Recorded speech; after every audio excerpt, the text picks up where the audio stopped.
A sterile millionaire disguises himself as a beggar to adopt a young orphan. Days later, he is shocked to hear a little boy call him Daddy. Alexander Rothschild III stood at the floor-to-ceiling window of his penthouse suite, gazing out at the glittering New York City skyline. The view was breathtaking, a testament to the wealth and power of the Rothschild empire. Yet as he stood there in his tailored Armani suit, a glass of 30-year-old Scotch in hand, Alexander felt nothing but emptiness. At 28 years old, he was the heir apparent to one of the largest financial conglomerates in the world. His life had been meticulously planned from the moment he was born, every decision made with the singular goal of preparing him to take over the family business. But tonight, on the eve of his 29th birthday, Alexander couldn't shake the feeling that he was suffocating under the weight of expectations. The soft ding of the elevator pulled him from his thoughts. He didn't need to turn around to know who it was. Only one person had unrestricted access to his private sanctuary. "Alexander," his father's voice boomed across the room, "I hope you're not planning on drinking yourself into oblivion tonight. Tomorrow's board meeting is crucial, and I need you sharp." Cornelius Rothschild, the patriarch of the family and CEO of Rothschild Global Investments, strode into the room with the confidence of a man accustomed to commanding attention. At 65, he was still an imposing figure, his silver hair and piercing blue eyes a stark reminder of the genes Alexander had inherited. "Good evening to you too, Father," Alexander replied, his tone carefully neutral. He turned to face Cornelius, raising his glass in a mock toast. "To what do I owe the pleasure of your company on this fine evening?" Cornelius's eyes narrowed at the hint of sarcasm in his son's voice. "Put that drink down, Alexander. We need to talk." With a sigh, Alexander set the glass on a nearby table and gestured to the leather armchairs in the living area. As they sat down, he couldn't help but feel like a schoolboy about to be reprimanded by the headmaster. "I've been watching you closely these past few months," Cornelius began, his tone measured. "Your performance at work has been adequate, but I can't help but feel that you're lacking something crucial." Alexander fought the urge to roll his eyes. "And what might that be, Father?" "I've exceeded every target you've set. The Hong Kong merger was a resounding success. What more could you possibly want?" Cornelius leaned forward, his gaze intense. "Hunger, Alexander. The drive to not just meet expectations, but to crush them. To build something greater than what came before. I don't see that fire in your eyes." The words stung more than Alexander cared to admit. He'd spent his entire life trying to live up to his father's impossible standards, and it was never enough. "Perhaps if you'd ever given me the chance to prove myself beyond your carefully controlled parameters, you'd see that fire," he retorted, unable to keep the bitterness from his voice. A tense silence fell between them. Cornelius stood up abruptly and walked to the window, his back to Alexander. When he spoke again, his voice was softer, almost contemplative. "You know, when I was your age, my father thought I was too soft for this business. He decided I needed to learn the value of life outside our gilded cage." Alexander's interest was piqued despite himself. His father rarely spoke about his own past. "What did he do?" Cornelius turned back to face his son, a strange mix of emotions playing across his usually stoic features. "He arranged a marriage for me, to a woman from a working-class family in Brooklyn. It was an enlightening experience." "You've never mentioned this before," Alexander said, his mind reeling from the revelation. "What happened?" "That's a story for another time," Cornelius replied dismissively. "The point is, it taught me valuable lessons about the real world, lessons that shaped me into the man I am today." A sense of unease began to creep over Alexander. He didn't like where this conversation was heading. "Father, why are you telling me this now?" Cornelius's expression hardened, the brief moment of vulnerability vanishing as quickly as it had appeared. "Because, Alexander, I've come to the conclusion that you need a similar wake-up call. It's time for you to step out of your comfort zone and prove that you're worthy of the Rothschild name." Alexander stood up, his heart racing. "What are you saying?" "I'm saying," Cornelius said, his voice laden with finality, "that I've arranged a marriage for you, to a single mother from Queens. You'll meet her tomorrow, and the wedding will take place in 1 month." The room seemed to spin around Alexander. He gripped the back of the chair for support, his knuckles turning white. "You can't be serious. This is the 21st century, Father. You can't just..." "I can and I have," Cornelius cut him off. "This is not up for discussion, Alexander. You will do this, or you can kiss your inheritance goodbye. It's time you learned what it means to truly earn your place in this world." With that, Cornelius strode towards the elevator, leaving his son standing in shocked silence. As the doors closed behind him, Alexander's legs gave out and he sank into the chair. His mind raced with 1,000 thoughts and emotions, anger at his father's audacity, fear of the unknown future that had just been thrust upon him, and somewhere deep down, a tiny spark of curiosity about the woman who was about to become an unwitting pawn in his father's twisted game. As the first rays of dawn began to peek over the horizon, Alexander remained motionless, staring out at the city he thought he knew. Little did he realize that his entire world was about to be turned upside down, and the journey that lay ahead would challenge everything he thought he knew about himself, his family, and the true meaning of success. The harsh buzz of an alarm clock pierced the pre-dawn quiet of a small apartment in Queens. Olivia Martinez groaned, her hand fumbling in the darkness to silence the noise before it could wake her daughter. As her eyes adjusted to the dim light filtering through the worn curtains, she allowed herself a moment to lie still, gathering strength for the day ahead. At 28, Olivia's face bore the subtle lines of someone who had weathered more than their fair share of hardships. Her long dark hair was pulled back in a messy bun, a few strands escaping to frame her face. Despite the exhaustion evident in her brown eyes, there was a fire there, a determination that had seen her through countless challenges. With a soft sigh, she swung her legs over the side of the bed and stood up, wincing at the creak of the old floorboards. She padded quietly to the small kitchen, automatically starting the coffee maker, a luxury she allowed herself despite the tight budget. As the rich aroma filled the tiny space, Olivia leaned against the counter, her mind drifting to the strange phone call she had received the day before. A man claiming to be a lawyer for one of New York's wealthiest families had contacted her, requesting a meeting to discuss a life-changing opportunity. Olivia had been skeptical at first, assuming it was some kind of scam. But after some research and a few discreet inquiries, she had confirmed that the law firm was indeed legitimate. The whole situation felt surreal. What could a family like the Rothschilds possibly want with her? Olivia had spent the night tossing and turning, her mind conjuring up wild scenarios, but none of them came close to the reality she was about to face. A soft whimper from the bedroom pulled her from her thoughts. Olivia moved quickly, entering the room just as her 5-year-old daughter Sophie began to stir. "Good morning, my little sunshine," Olivia whispered, sitting on the edge of the bed and brushing Sophie's curly hair from her forehead. Sophie's eyes fluttered open, a sleepy smile spreading across her face. "Morning, Mommy. Is it school day?"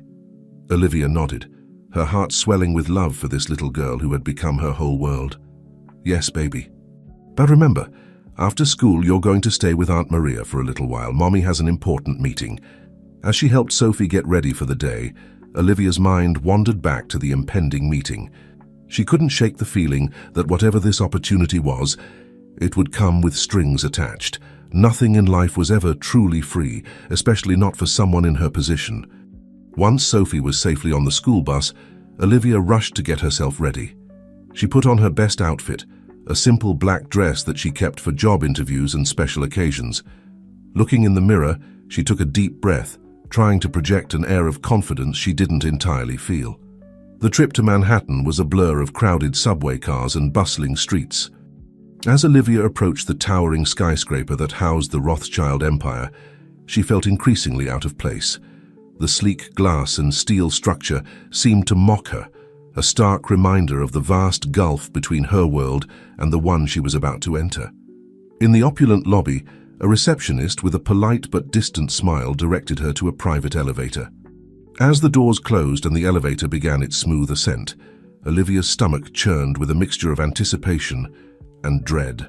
The elevator opened directly into a plush office, where an older man with silver hair and piercing blue eyes stood waiting.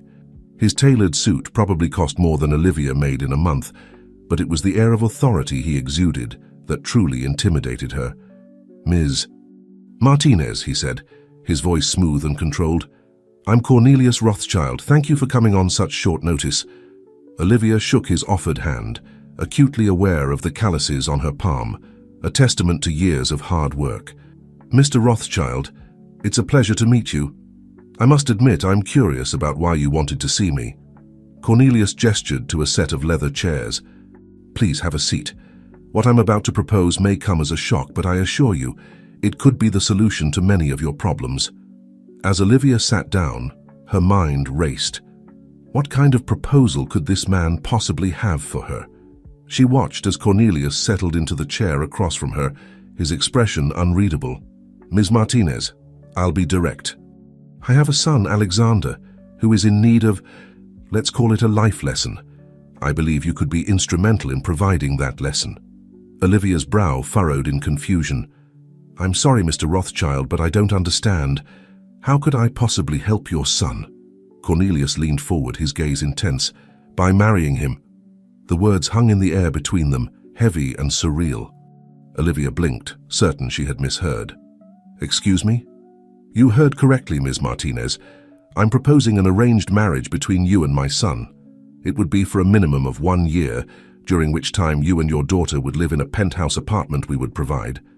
All of your expenses would be covered, and upon completion of the year you would receive a substantial financial settlement." Olivia felt as though the floor had dropped out from beneath her. She struggled to find her voice, her mind reeling. "Mr. Rothschild, this is... I don't even know what to say. Why me? Why would you choose a complete stranger for your son?" Cornelius's expression softened slightly, though his eyes remained calculating. "You come from a world very different from ours, Ms. Martinez. You've faced struggles my son can't even imagine. I believe this experience will teach him valuable lessons about life, responsibility, and the true meaning of success." As the full implications of the proposal began to sink in, Olivia felt a surge of indignation. "So, you want to use me and my daughter as some kind of object lesson for your son? We're not a social experiment, Mr. Rothschild."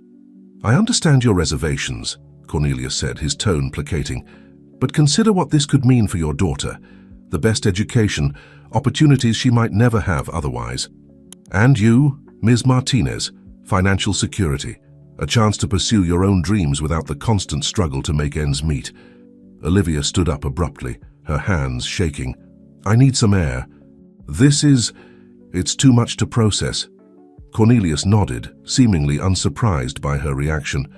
"Of course, take some time to think it over. But remember, opportunities like this don't come along every day. Sometimes we have to make difficult choices for the greater good." As Olivia fled the office, her mind was a whirlwind of conflicting emotions. Part of her wanted to run as far away from this insane proposal as possible. But another part, the part that had lain awake at night worrying about bills, about Sophie's future, couldn't help but consider the possibilities. In the elevator, Olivia caught her reflection in the mirrored walls. The woman staring back at her looked lost, overwhelmed by the weight of the decision before her. As the doors opened to the lobby, she took a deep breath, straightening her shoulders. Whatever choice she made, Olivia knew one thing for certain: her daughter's well-being would be the deciding factor. As she stepped out into the busy New York street, the bustling crowds oblivious to the turmoil within her, Olivia Martinez prepared herself for the most difficult decision of her life. Alexander glanced at his watch, 10:45 a.m. With a resigned sigh, he straightened his tie and smoothed his hair. "Thank you, Sarah. I'll be there shortly." As he made his way through the corridors of Rothschild Global Investments, Alexander felt the eyes of employees following him. News traveled fast in the corporate world, and he was sure rumors of his father's special announcement were already circulating. He kept his expression neutral, years of boardroom negotiations having taught him the importance of an impenetrable facade. The Blue Room, despite its name, was a study in shades of grey and chrome. As Alexander entered, he found his father already seated at the head of the long table, his expression as impassive as ever. Beside him sat a petite woman with long dark hair, her hands clasped tightly in her lap. Olivia Martinez. It had to be. Alexander's steps faltered for a moment as he took in the scene. The woman, Olivia, looked as uncomfortable as he felt, her eyes darting nervously around the room before settling on him. There was a quiet strength in her gaze that caught him off guard. "Ah, Alexander."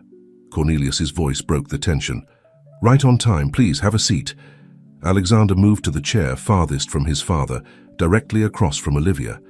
As he sat down, he couldn't help but notice the way she straightened her posture, as if preparing for battle. I believe introductions are in order, Cornelius continued, his tone maddeningly calm. Alexander, this is Olivia Martinez. Ms. Martinez, my son, Alexander Rothschild III. It's a pleasure to meet you, Mr. Rothschild, Olivia said, her voice soft but steady. Alexander nodded curtly. Likewise, Ms. Martinez. He turned to his father, unable to keep the edge from his voice. Now that we've all been introduced, perhaps you'd like to explain the purpose of this arrangement. Cornelius's eyes narrowed slightly at his son's tone, but his voice remained even. As I explained yesterday, Alexander, it's time for you to broaden your horizons. Ms. Martinez has graciously agreed to enter into a marriage contract with you for the period of 1 year. Graciously? Alexander couldn't help but scoff. He looked at Olivia, his eyes challenging. And what exactly do you hope to gain from this arrangement, Ms. Martinez? Olivia met his gaze unflinchingly. Security for my daughter, Mr. Rothschild, and the opportunity to provide her with a better future than I could manage on my own. Her honesty caught Alexander off guard. He had expected evasion, perhaps even greed, but the simple truth of her words left him momentarily speechless. Cornelius seized the moment of silence. The terms are as follows. You will be married within the month. You'll live together in the penthouse on Park Avenue. Ms. Martinez and her daughter will have all their needs provided for, and Alexander, you will continue your work at the company while learning to navigate this new domestic situation. Alexander's mind raced, searching for a way out. And if I refuse? Then you forfeit your position in the company and your inheritance, Cornelius stated flatly. This isn't a negotiation, Alexander. It's an opportunity for growth. The room fell into a tense silence. Alexander looked from his father to Olivia, feeling trapped. He had spent his entire life preparing to take over the family business, and now it was being dangled just out of reach, with this arranged marriage as the price of admission.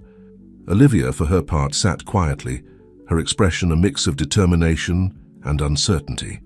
Alexander found himself wondering what circumstances had led her to accept such an outlandish proposal. Fine, Alexander said finally, his voice tight with suppressed anger. I'll play your game, father, but don't expect me to pretend this is anything more than a business arrangement. Olivia flinched slightly at his words, and Alexander felt a twinge of guilt. It wasn't her fault they were in this situation after all, but the anger and frustration clouding his judgment left no room for empathy. Excellent, Cornelius said, standing up. I'll have the lawyers draw up the necessary paperwork. Ms. Martinez, if you'll come with me, we can discuss the details of your relocation. As Olivia stood to follow Cornelius out of the room, she paused for a moment, turning to Alexander. Mr. Rothschild, she said softly, I know this isn't ideal for either of us, but I hope we can at least try to make the best of it. Alexander watched as she left the room, her words echoing in his mind. Make the best of it? How could anyone make the best of such an absurd situation? Left alone in the blue room, Alexander slumped in his chair, the weight of his new reality settling over him like a heavy cloak. In the span of 24 hours, his life had been turned upside down. He was to be married to a stranger, to play house in some twisted social experiment of his father's design. As he stared out the window at the New York skyline, a city he had always felt he owned, Alexander Rothschild III felt for the first time in his life completely and utterly lost. The world he knew was colliding with one he had never even considered, and he had no idea how to navigate the aftermath. With a deep breath, he stood up, straightening his suit jacket. Whatever challenges lay ahead, he would face them as he always had, with determination, cunning, and the unshakable belief in his own superiority. Little did he know that the year ahead would challenge every assumption he had ever made about himself and the world around him. As he left the Blue Room, the first seeds of change were already taking root, waiting for the storm that was to come to help them grow into something neither Alexander nor Olivia could have ever imagined. The weeks leading up to the wedding passed in a whirlwind of activity. For Olivia Martinez, it felt like being caught in a tornado, her simple life in Queens uprooted and scattered to the winds. She found herself shuttled between meetings with lawyers, stylists, and wedding planners, all orchestrated by the seemingly omnipotent Cornelius Rothschild. On a crisp autumn morning, Olivia stood in the middle of what was to be her new home, a sprawling penthouse apartment that occupied the entire top floor of a luxury building on Park Avenue. The space was larger than any home she had ever lived in, with floor-to-ceiling windows offering breathtaking views of Central Park. It was beautiful, opulent, and completely foreign. "Ms. Martinez?" a voice called out, echoing slightly in the vast living room. "The interior designer is here to discuss your preferences for the apartment." Olivia turned to find a young woman with a tablet in hand, smiling expectantly. "My preferences?" Olivia repeated, feeling out of her depth. I'm not sure I know where to start." The designer's smile never wavered. "Not to worry, Ms. Martinez, we have a selection of design schemes pre-approved by Mr. Rothschild Sr. We just need you to choose one." As Olivia flipped through digital renderings of rooms that looked like they belonged in a magazine, she couldn't shake the feeling that she was an actor being fitted for a costume rather than a woman making a home. Each design was exquisite, but none of them felt like her. Is there perhaps something a little simpler?" Olivia asked hesitantly. "Maybe with some space for my daughter's artwork?" The designer's smile faltered for just a moment before she recovered. "Of course, Ms. Martinez. We'll see what we can do to personalize the space within the approved parameters." Meanwhile, across town in the Rothschild Global Investments building, Alexander was facing his own set of preparations. He sat in a meeting room, surrounded by a team of PR specialists and image consultants. "The narrative we're pushing is Rothschild Heir gives back," a sharp-suited woman was saying, gesturing to a presentation on the screen. "We'll frame the marriage as a philanthropic endeavor, a way for you to connect with the real New York." Alexander leaned back in his chair, his expression a mask of boredom. "And what exactly is the real New York?" he asked, his voice dripping with sarcasm. The woman faltered for a moment. "Well, you know, the working class, the everyday people who make this city run. Your soon-to-be wife represents that demographic perfectly." "How wonderfully condescending," Alexander muttered, but the team carried on as if they hadn't heard him. As the meeting dragged on, Alexander found his mind wandering to Olivia. They had barely spoken since that first meeting in the Blue Room, their interactions limited to brief, awkward encounters at various wedding-related appointments. He couldn't help but wonder how she was coping with all of this. Later that afternoon, Alexander and Olivia found themselves thrown together once again, this time for a meeting with the wedding planner in the Rothschild family's private event space.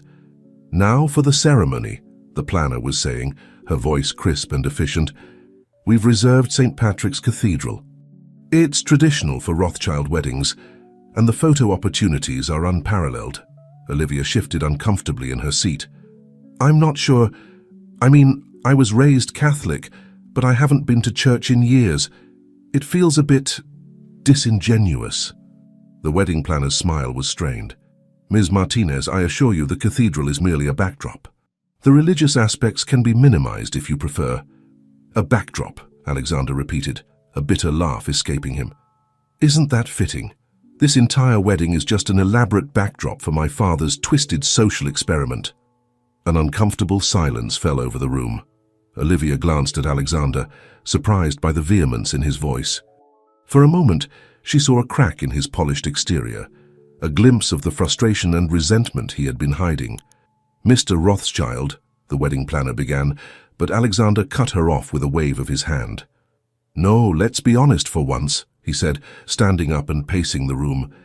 "This isn't a wedding. It's a business transaction dressed up in white lace and flowers. So why don't we drop the pretense and treat it like one?" Olivia watched him, a mixture of emotions swirling within her. On one hand, his words stung, a harsh reminder of the reality of their situation. On the other, she felt a strange sense of relief at having the truth spoken aloud. "Alexander," she said softly, surprising herself by using his first name. "I know this isn't ideal for either of us, but maybe we could try to find some middle ground. Something that feels genuine, even if the circumstances aren't." Alexander stopped his pacing, turning to look at Olivia with an unreadable expression. For a long moment the room was silent, the tension palpable. Finally Alexander spoke, his voice quieter than before. What did you have in mind? Olivia took a deep breath, gathering her courage. Well, instead of St. Patrick's, what if we had a small ceremony in Central Park? It's beautiful this time of year, and it feels more us. Us, Alexander repeated, the word sounding foreign on his tongue. He considered for a moment, then nodded slowly. Central Park. That could work. The wedding planner looked between them, clearly flustered by this deviation from the script. But the Rothschild traditions can be damned, Alexander finished for her, a hint of a smile playing at the corners of his mouth. This is our wedding, after all, isn't it, Olivia? Olivia felt a warm rush of something like gratitude. For the first time since this whole ordeal began, she felt like she had a voice, a say in what was happening to her. Yes, she said, her own smile growing. Yes, it is. As the meeting adjourned and they prepared to go their separate ways, Alexander hesitated for a moment. Olivia, he said, his voice low enough that only she could hear. Thank you for trying to make this real. Olivia nodded, a silent understanding passing between them. As they parted ways, each heading back to their own worlds for the time being, both felt a subtle shift in the air.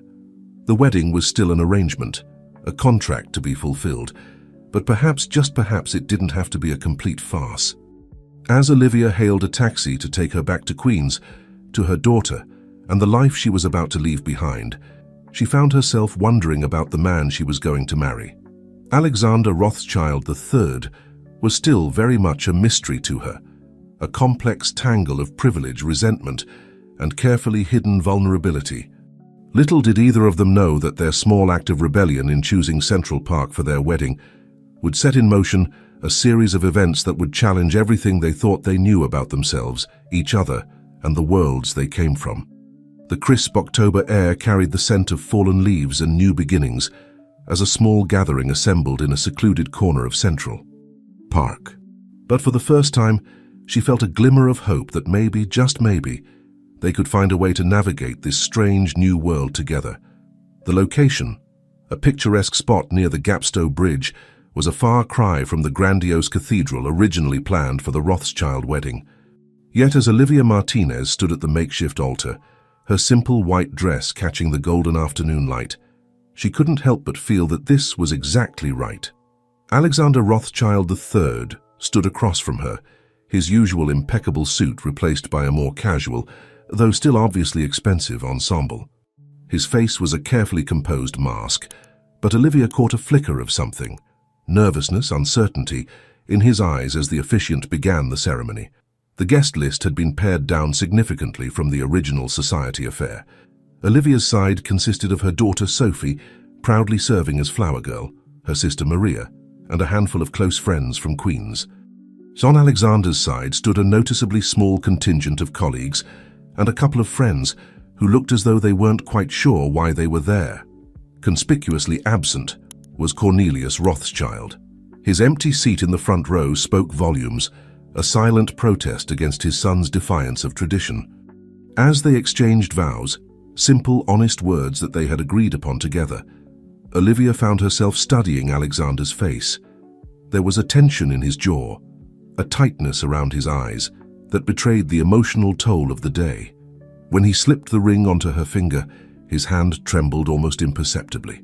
"I now pronounce you husband and wife," the officiant declared, his words carried away by a gust of wind that sent leaves swirling around the newlyweds.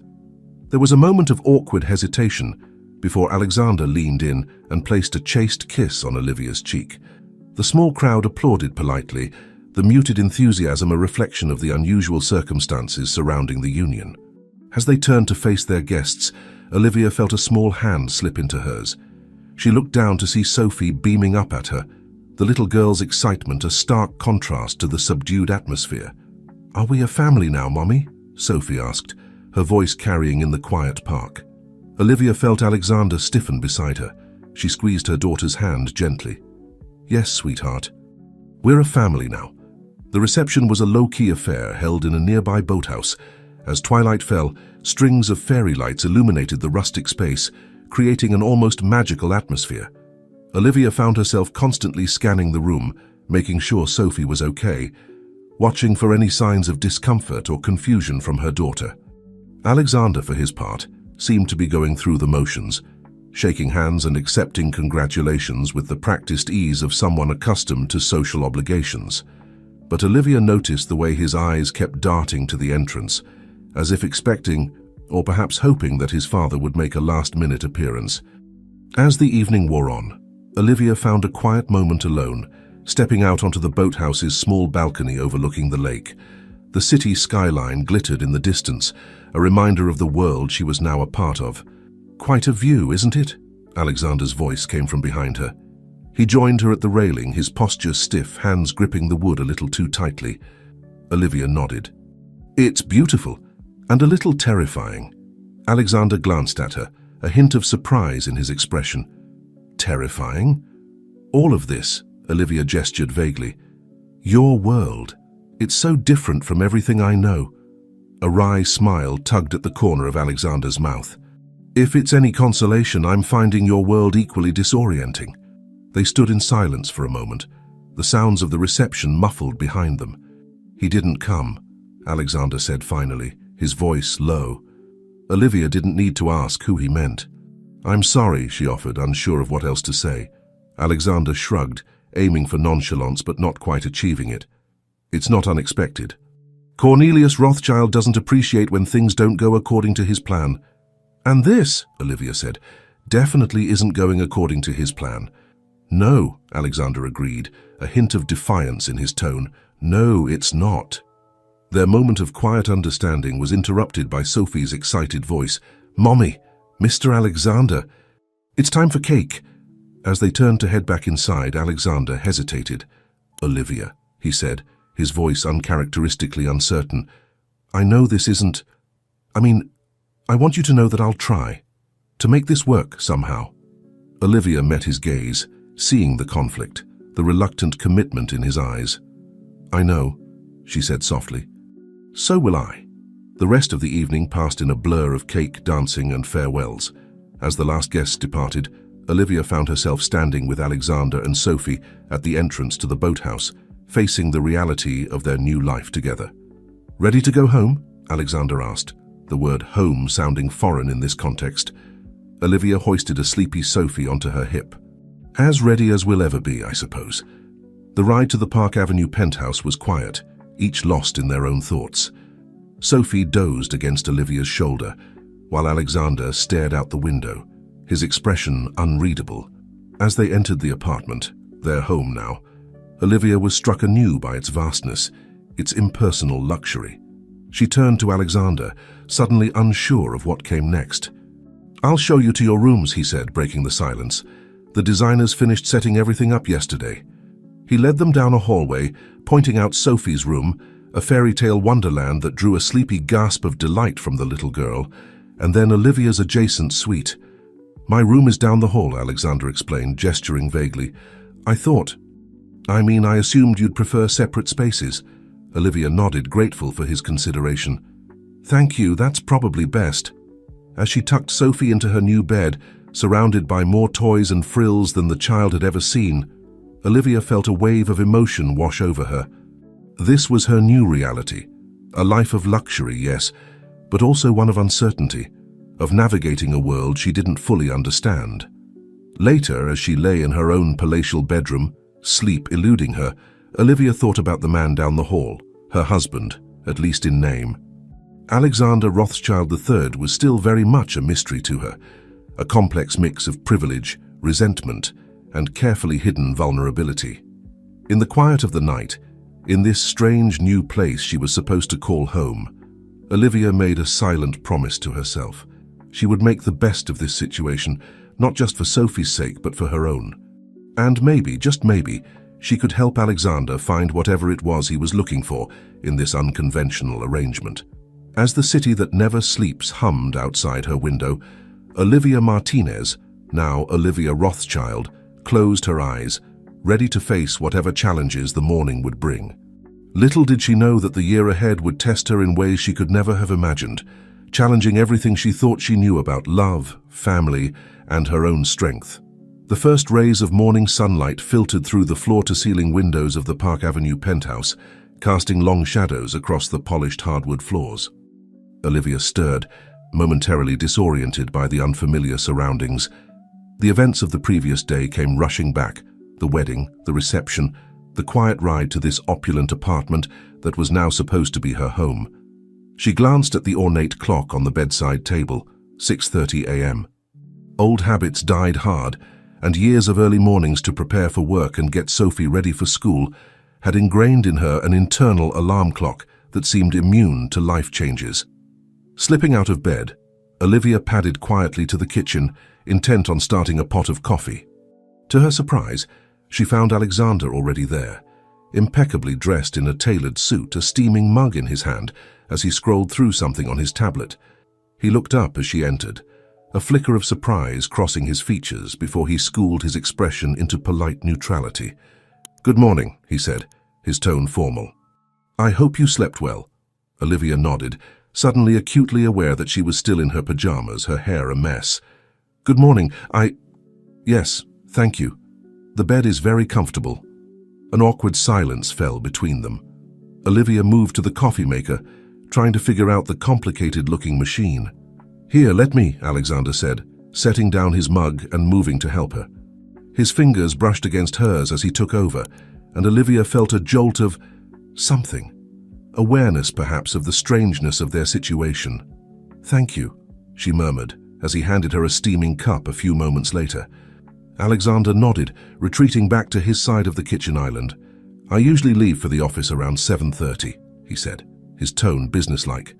"I've arranged for a car to be at your disposal if you need to run errands or take Sophie to school." Olivia blinked, taken aback by his efficiency. "Oh, thank you, but Sophie's school is just a few blocks away. I thought we might walk, actually. It's a nice day." A flicker of something, surprise, approvals, crossed Alexander's face. "Of course. Whatever you prefer." Just then, the patter of small feet announced Sophie's arrival. The little girl burst into the kitchen, her eyes wide with excitement. "Mommy! Mr. Alexander! This house is so big! Can I explore?" Alexander stiffened slightly at being addressed, looking almost panicked at the prospect of interacting with a child. Olivia stepped in smoothly. "Good morning, sweetheart. Yes, you can explore, but let's have some breakfast first, okay? And remember, inside voices." As Olivia busied herself preparing Sophie's breakfast, she couldn't help but notice Alexander watching them with a mixture of curiosity and unease. It struck her then how different their worlds truly were, her life revolving around the rhythms of parenting, his seemingly untouched by such domestic concerns. Would you like some breakfast?" Olivia asked hesitantly, holding up the box of cereal she'd found in the well-stocked pantry. Alexander shook his head. "No, thank you. I have a breakfast meeting downtown." He paused, seeming to struggle with what to say next. I'm not sure what time I'll be home. Don't wait up." With that, he gathered his things and headed for the door. Olivia watched him go, a strange mix of relief and disappointment settling in her chest. As the day progressed, Olivia found herself alternating between awe at the luxury surrounding her and a deep sense of displacement. She took Sophie to school, marveling at the way her daughter seemed to adapt so easily to their new circumstances. The other parents at the school gate regarded her with barely concealed curiosity, no doubt wondering about the new arrival in their exclusive world. Returning to the penthouse, Olivia stood in the middle of the vast living room, feeling lost. What was she supposed to do now? In her old life, she'd be rushing off to work, juggling a dozen responsibilities. Here, in this gilded cage, time seemed to stretch endlessly before her. She spent the day exploring the apartment, trying to add small touches to make it feel more like a home. She arranged Sophie's artwork on the refrigerator, placed a few family photos on side tables, but the space remained stubbornly impersonal, a showroom rather than a home. As evening approached, Olivia found herself growing increasingly anxious. She prepared dinner for herself and Sophie, setting a third place at the table just in case. But as the hours ticked by and Alexander failed to appear, she realized the futility of the gesture. Sophie, exhausted from the excitement of the day, fell asleep easily in her new princess bed. Olivia tucked her in, planting a soft kiss on her forehead. "Sweet dreams, my love," she whispered, grateful for this one constant in her rapidly changing world. It was nearly midnight when Olivia heard the soft ding of the elevator, announcing Alexander's return. She had been curled up on the sofa, unable to sleep, a book lying forgotten in her lap. Alexander entered quietly, loosening his tie as he walked. He stopped short when he saw Olivia, surprise evident on his face. "You're still up," he said, his voice low. Olivia nodded, setting aside her book. "I couldn't sleep," she admitted. "New place, I guess." Alexander moved further into the room, his movements slightly unsteady. Olivia caught the faint scent of scotch as he passed. "Long day," he muttered, more to himself than to her. "There's leftovers in the fridge," Olivia offered, "if you're hungry." Alexander paused, turning to look at her with an unreadable expression. "You cooked?" "Nothing fancy," Olivia shrugged. "Just pasta. I wasn't sure what you liked." For a moment, Alexander's carefully constructed facade seemed to crumble. He looked lost, almost vulnerable. "Thank you," he said softly. That's very kind of you." Olivia stood, suddenly feeling the need to do something, anything to break the tension. "I could heat it up for you if you'd like." Alexander shook his head. "No, I'm fine, thank you." He ran a hand through his hair, mussing its perfect style. "Olivia, I'm not very good at this." "This?" Olivia prompted gently. "This domesticity, family, I don't—" He trailed off, looking frustrated. "I'm sorry. I know this isn't easy for you either." Olivia felt a surge of empathy for this man who seemed so lost in his own home. "It's okay," she said softly. "We're both adjusting. We'll figure it out." Alexander nodded, some of the tension leaving his shoulders. "Right, we'll figure it out." He glanced towards the hallway leading to their rooms. It's late." "Of course," Olivia said. "Good night, Alexander." As he disappeared down the hall, Olivia remained in the living room, her mind whirling. This man, her husband in name if not in truth, was proving to be far more complex than she had initially thought. Beneath the polished exterior and cold efficiency, there seemed to be a well of emotion he kept tightly contained. As she finally made her way to bed, Olivia found herself wondering about Alexander Rothschild III. What had shaped him into the man he was? And more importantly, was there room in his carefully ordered world for the chaos and joy that came with family life? Little did she know that the coming days would begin to answer these questions, as the carefully constructed walls around both their hearts began to show their first hairline cracks. As the crisp autumn days began to blend into one another, life in the Park Avenue penthouse settled into an uneasy rhythm. Olivia found herself adapting to the routines of her new world. Morning walks to Sophie's school, quiet afternoons in the vast apartment, and solitary evenings waiting for the soft ding of the elevator that signaled Alexander's return. It was on a particularly blustery Thursday evening, nearly 3 weeks into their arrangement, that the first real crack appeared in the carefully constructed facade of their lives. Olivia was in the kitchen, humming softly to herself as she prepared dinner. Sophie sat at the island, her little legs swinging as she concentrated on her homework. The domestic scene was interrupted by the sudden, harsh ring of Olivia's phone. "Hello?" she answered, her brow furrowing as she listened to the voice on the other end. "Yes, this is Mrs. Rothschild. I see. Yes, of course. I'll be right there." Sophie looked up, concern evident in her young face. "Mummy? Is everything okay?" Olivia forced a smile, trying to keep the worry from her voice. "Everything's fine, sweetheart, but I need to go pick up Mr. Alexander. He's not feeling well." As she grabbed her coat and purse, Olivia's mind raced. The call had been from Alexander's assistant, informing her that he had collapsed during a meeting and was now in the building's medical office. The assistant had been discreet, but Olivia had caught the underlying message. This wasn't the first time something like this had happened. The trip downtown was a blur of anxious thoughts. When Olivia arrived at the imposing Rothschild Global Investments building, she was immediately ushered to a private elevator. The medical office was a stark clinical space that seemed at odds with the opulence of the rest of the building. Alexander was sitting on the edge of an examination table, his usually impeccable appearance in disarray. His tie was loosened, his shirt partially unbuttoned, and his face was pale and drawn. He looked up as Olivia entered, surprise and something like embarrassment flashing across his features. "Olivia," he said, his voice hoarse. "You didn't have to come." She approached him cautiously, as one might a wounded animal. "Of course I came. You're my husband." The words hung between them, heavy with the weight of their unusual situation. Alexander looked away, unable to meet her gaze. The doctor, a distinguished-looking man in his 60s, cleared his throat. "Mrs. Rothschild, I'm Dr. Kensington. Your husband is suffering from extreme exhaustion and dehydration. I've recommended bed rest for at least 48 hours, but I have a crucial merger negotiation tomorrow," Alexander interrupted, attempting to stand. He swayed slightly, and Olivia instinctively reached out to steady him. "Alexander," she said firmly, surprising herself with the authority in her voice, "you're coming home. The merger can wait." For a moment it looked like he might argue, but then, almost imperceptibly, his shoulders slumped in defeat. "Fine," he muttered. The ride home was silent, Alexander staring out the window while Olivia sneaked concerned glances at him. When they arrived at the penthouse, Sophie was waiting, her eyes wide with worry. "Mr. Alexander," she said hesitantly, "are you sick?" Alexander looked at the little girl, seemingly at a loss for words. Olivia stepped in smoothly. "Mr. Alexander is just very tired, sweetheart. He needs to rest. Why don't you go finish your homework in your room?" As Sophie scampered off, Olivia turned to Alexander. "Come on," she said gently. "Let's get you to bed." To her surprise, he didn't resist as she led him to his room. It was the first time she had been in his personal space, and she was struck by how impersonal it was.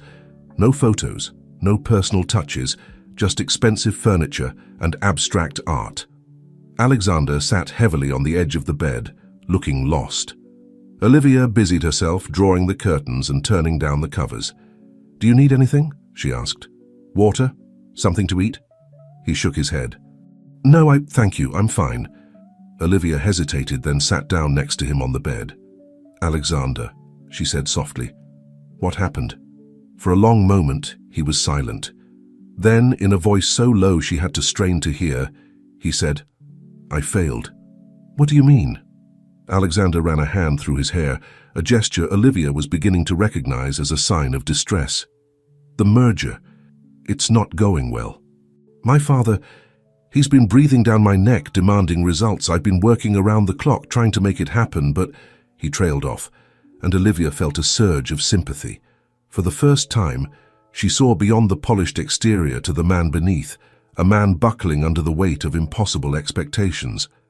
"Alexander," she said gently, "you're pushing yourself too hard. You need to rest." He laughed bitterly. "Rest?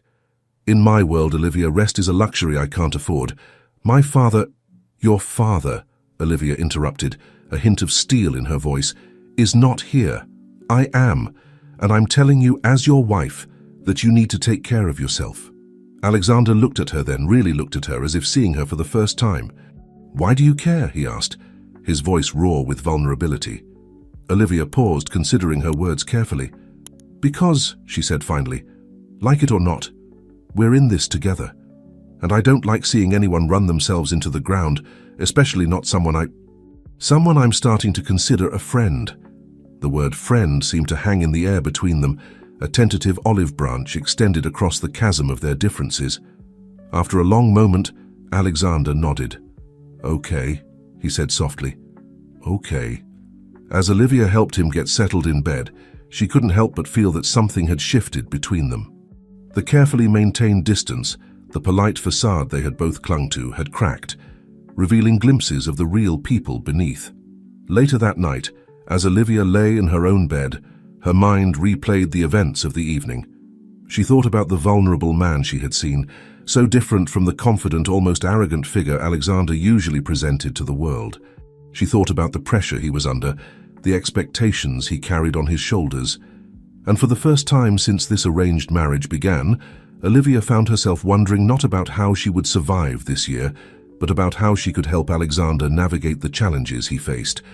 It was a subtle shift, but a profound one, from reluctant participant to active partner. As she drifted off to sleep, Olivia made a silent promise to herself. She would find a way to break through the walls Alexander had built around himself. Not just for the sake of their arrangement, but because she was beginning to see the good man hidden beneath the polished exterior. Little did she know that this moment of connection, this first real crack in their carefully constructed facades, would set in motion a series of events that would challenge everything they thought they knew about themselves, each other, and the true meaning of partnership. The pale morning light filtered through the curtains of Alexander's bedroom, casting a soft glow over his sleeping form. Olivia stood in the doorway, a tray of breakfast balanced carefully in her hands, hesitating.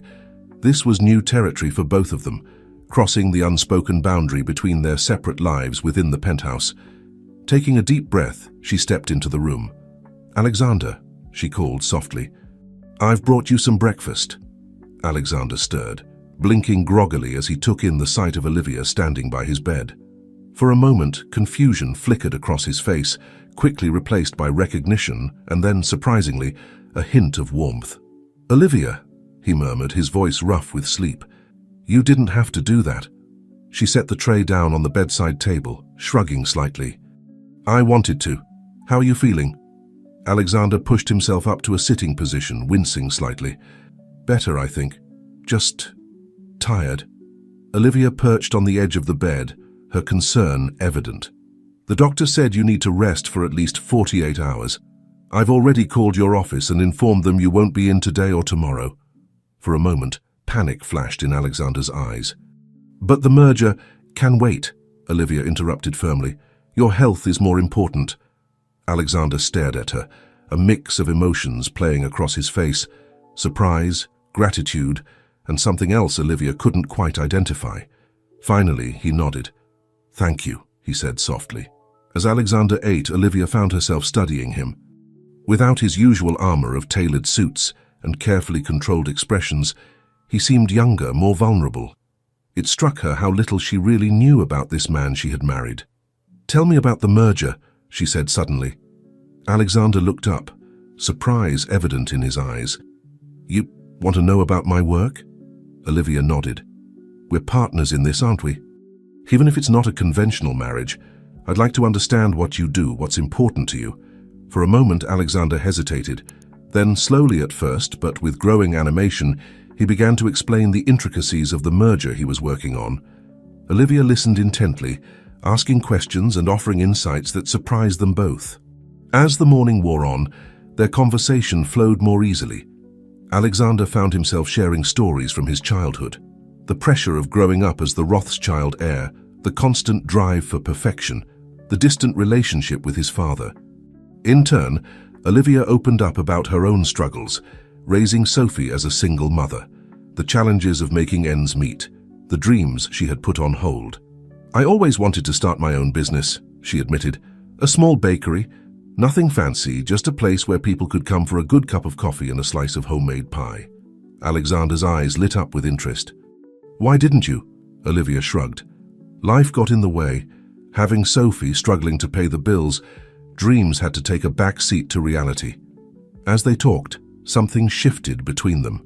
The walls they had built, the careful distance they had maintained, began to crumble. For the first time, they saw each other not as reluctant partners in an arranged marriage, but as individuals with hopes, fears, and dreams. The day passed quickly, punctuated by Sophie's excited chatter when she returned from school and quiet moments of companionable silence.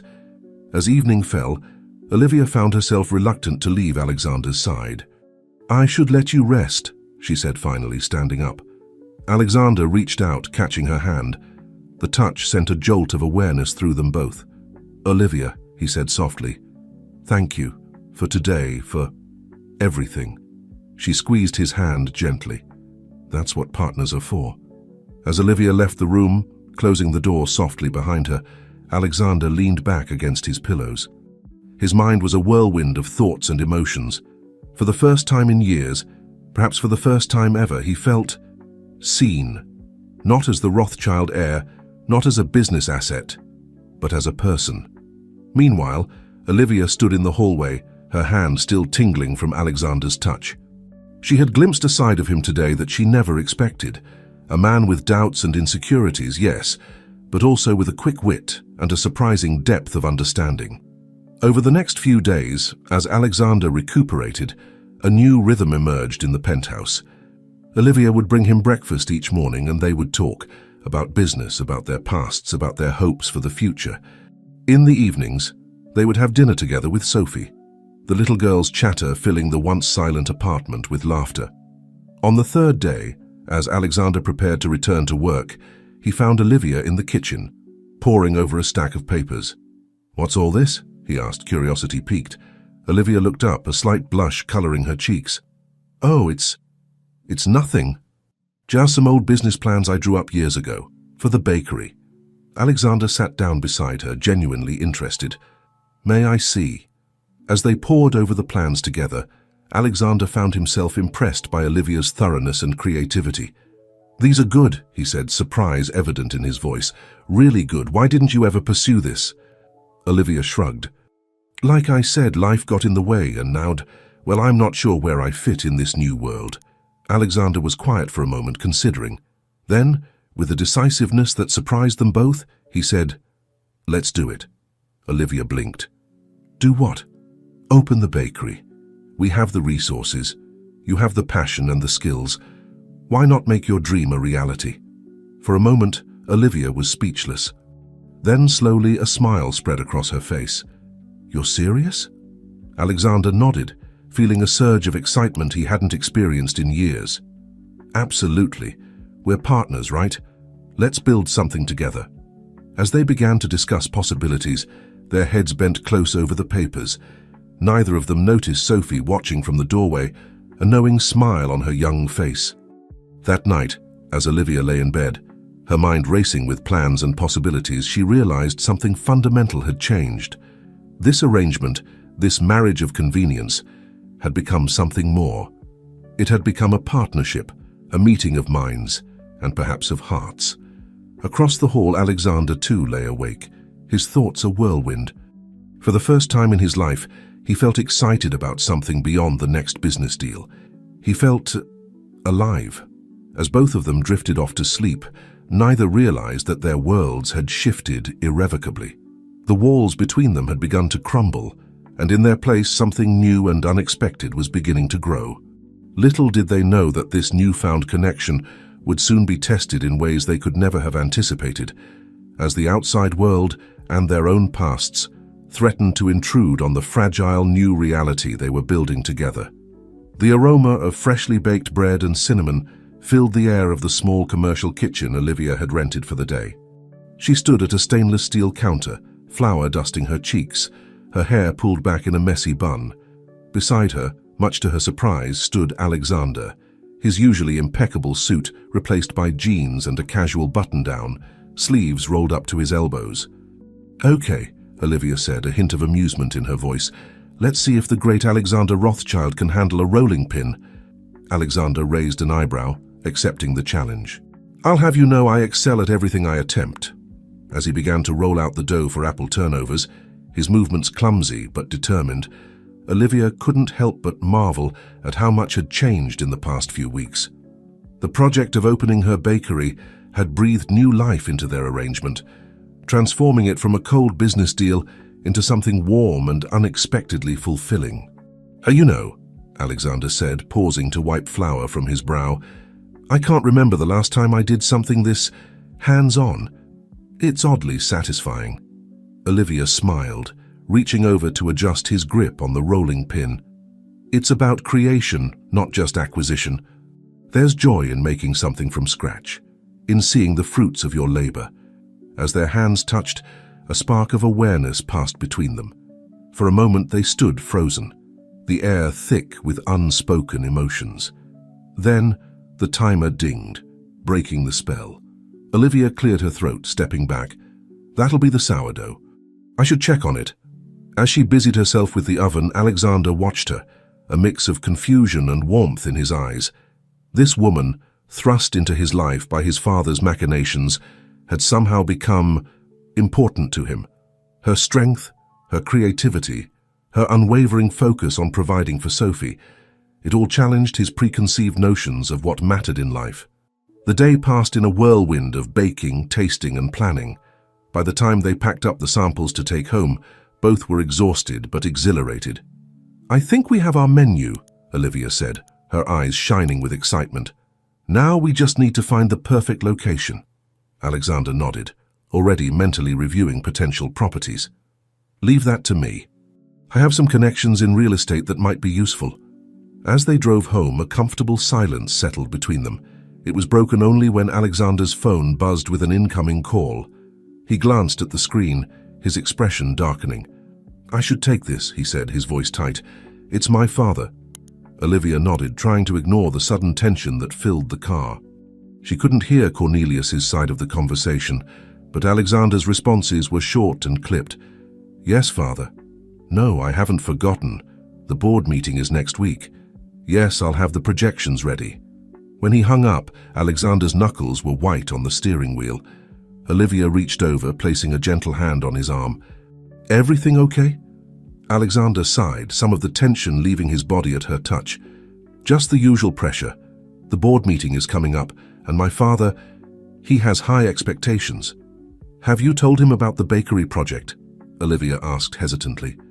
Alexander shook his head. No, he wouldn't understand. To him, this would be a distraction from what really matters, the family business. As they pulled into the garage of their building, Olivia felt a pang of guilt. "Alexander, if this is causing problems with your work, we don't have to—" "No," he interrupted, his voice firm. "This is important. To you and to me." He turned to face her, his expression serious. "Olivia, working on this project with you, it's made me see things differently. For the first time in my life, I'm doing something because I want to, not because it's expected of me." Olivia felt a warm glow in her chest at his words. "I'm glad," she said softly. "You deserve to have something that's just for you." As they rode the elevator up to the penthouse, both lost in thought, neither noticed the way they stood closer together than usual, their hands almost but not quite touching. The next week passed in a blur of activity. While Olivia fine-tuned her recipes and worked on a business plan, Alexander divided his time between his corporate responsibilities and searching for the perfect location for the bakery. They fell into a rhythm, working side by side in the evenings, brainstorming ideas over late-night cups of coffee. It was during one of these late-night sessions, with Sophie long asleep and the city lights twinkling beyond the windows, that Alexander broached a subject he'd been avoiding. "Olivia," he said, his voice hesitant, "there's something I need to ask you." She looked up from her laptop, sensing the seriousness in his tone. "What is it?" Alexander took a deep breath. "The board meeting is the day after tomorrow. It's important. My father will be there along with all the key stakeholders. I was wondering if you'd come with me." Olivia blinked in surprise. "Me? But I don't know anything about your business world." "That's not true," Alexander said, leaning forward. "You've been helping me with the merger plans, offering a fresh perspective. And more than that, you ground me, Olivia. When you're around, I feel more confident, more myself." The vulnerability in his voice touched something deep within Olivia. "Of course I'll come," she said softly. "We're partners, remember?" The smile that lit up Alexander's face was breathtaking in its genuineness.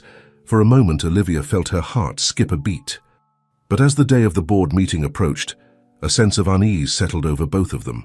They were stepping into new territory, blurring the lines between their arranged marriage and something deeper, more real. On the morning of the meeting, as Olivia stood in front of her closet, agonizing over what to wear, she couldn't shake the feeling that they were standing on the precipice of something momentous. This meeting wasn't just about Alexander's business dealings. It was about presenting themselves as a united front, as a true couple. As she finally settled on a sleek black dress, Olivia caught sight of her reflection in the mirror. The woman staring back at her looked different somehow, more confident, more alive. She realized with a start that she was happy, truly happy, for the first time in years. But with that happiness came a flutter of anxiety. The more real this became, the more they had to lose. As she stepped out of her room to meet Alexander, Olivia silently steeled herself for whatever challenges lay ahead. Little did she know that the board meeting would set in motion a series of events that would test their newfound bond in ways they could never have anticipated, forcing them to confront not just the expectations of others, but their own deepening feelings for each other. The sleek elevator ascended smoothly, its mirrored walls reflecting the image of Alexander and Olivia standing side by side.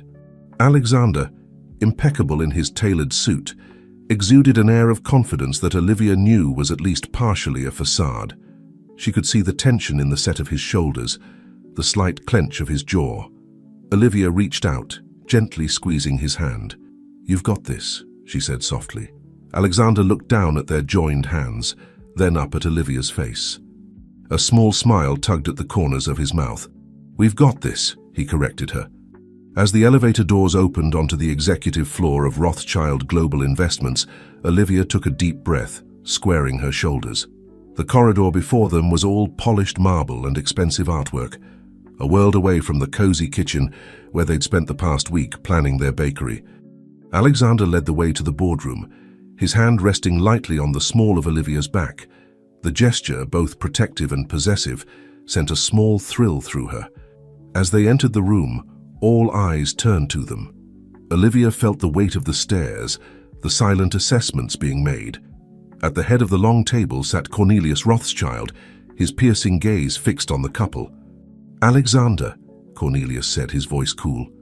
"So glad you could join us, and Mrs. Rothschild, what an unexpected pleasure." Alexander's hand tightened slightly on Olivia's back.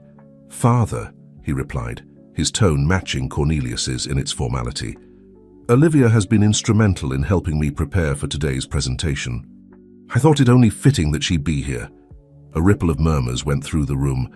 Olivia could feel the curiosity, the skepticism, even the disdain from some of the board members. But she held her head high, drawing strength from Alexander's steady presence beside her. As they took their seats, Alexander at his father's right hand and Olivia beside him, Cornelius called the meeting to order. "Now then," he said, his voice carrying easily across the room, "I believe we're all eager to hear about the progress of the merger. Alexander." Alexander stood, buttoning his jacket as he moved to the front of the room. As he began his presentation, Olivia watched with a mixture of pride and awe. This was a side of Alexander she had glimpsed only in fragments, the confident businessman, the strategic thinker, the natural leader.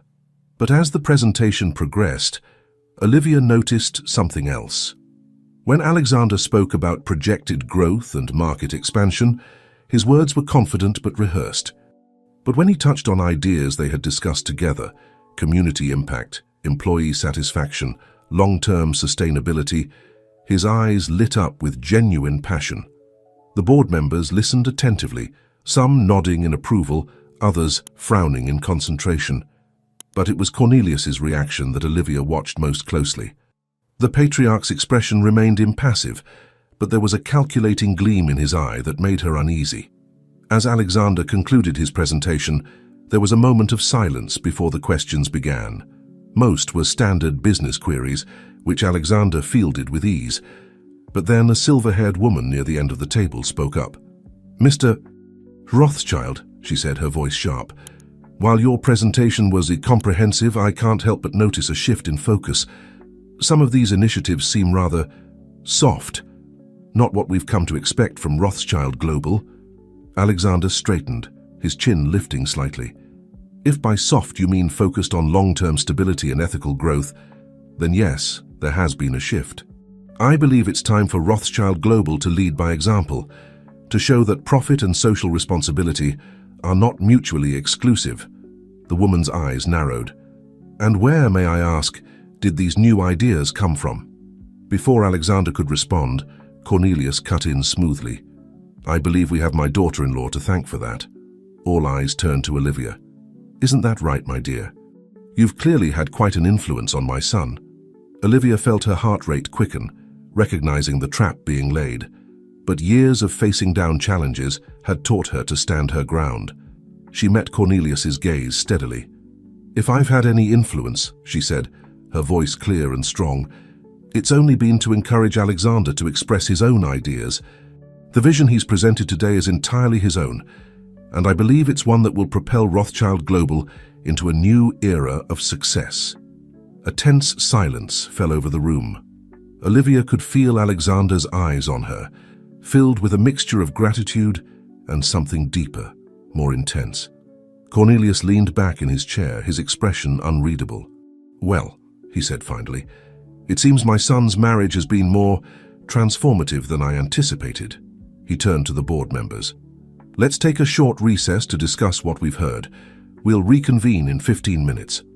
As the board members filed out, Alexander moved quickly to Olivia's side. "Thank you," he said softly, his hand finding hers under the table. "For believing in me. For standing up to them." Olivia squeezed his hand. "Always," she replied, the word carrying more weight than either of them had expected. But their moment was interrupted by Cornelius's approach. "A word, Alexander," he said, his tone leaving no room for argument. "In private." As Alexander followed his father out of the room, he cast one last look at Olivia. The mixture of determination and apprehension in his eyes made her heart clench. Left alone in the boardroom, Olivia took a deep breath, trying to calm her racing thoughts. She had come here today as Alexander's support, his partner, but standing up to Cornelius, defending Alexander's vision, it felt like a turning point. Not just for their business relationship, but for something deeper, something neither of them had dared to name. As she waited for Alexander's return, Olivia couldn't shake the feeling that everything was about to change. The careful balance they had struck, the comfortable routine they had fallen into, it all felt suddenly fragile. When Alexander finally re-entered the room, his face was pale but determined. He moved to Olivia's side, taking her hand in his. "Whatever happens next," he said softly, "I want you to know that I'm grateful. For everything. For you." Before Olivia could respond, the board members began to file back in. As Cornelius took his seat at the head of the table, his expression inscrutable, Olivia steeled herself for whatever was to come. The next few minutes would determine not just the future of Rothschild Global Investments, but the future of her relationship with Alexander. As Cornelius called the meeting back to order, Olivia held tightly to Alexander's hand, ready to face whatever challenges lay ahead. Together. The tension in the elevator was palpable as Alexander and Olivia descended from the executive floor. The board meeting had concluded less than an hour ago, but its repercussions were already rippling through their lives like aftershocks from an earthquake. Alexander stood rigidly, his jaw clenched, staring straight ahead at the elevator doors. Olivia watched him from the corner of her eye, concern etched on her features. She wanted to reach out, to offer comfort, but the walls Alexander had carefully constructed around himself in the aftermath of the meeting seemed impenetrable. As the elevator doors opened to the lobby, Alexander strode out quickly, Olivia hurrying to keep up. It wasn't until they were safely ensconced in the back of their waiting car that he finally spoke. "I'm sorry," he said, his voice low and strained, "for putting you in that position, for my father's behavior." Olivia shook her head, reaching out to take his hand. "You have nothing to apologize for, Alexander. I chose to be there. I'm proud of how you handled yourself." Alexander's laugh was bitter. "Proud? I just jeopardized years of work, Olivia. The board's decision to postpone the merger pending further review is tantamount to a vote of no confidence." "But they didn't outright reject it," Olivia pointed out. "Your ideas have merit, Alexander. They just need time to see that." Alexander turned to look at her, his eyes searching her face. "How can you have such faith in me?"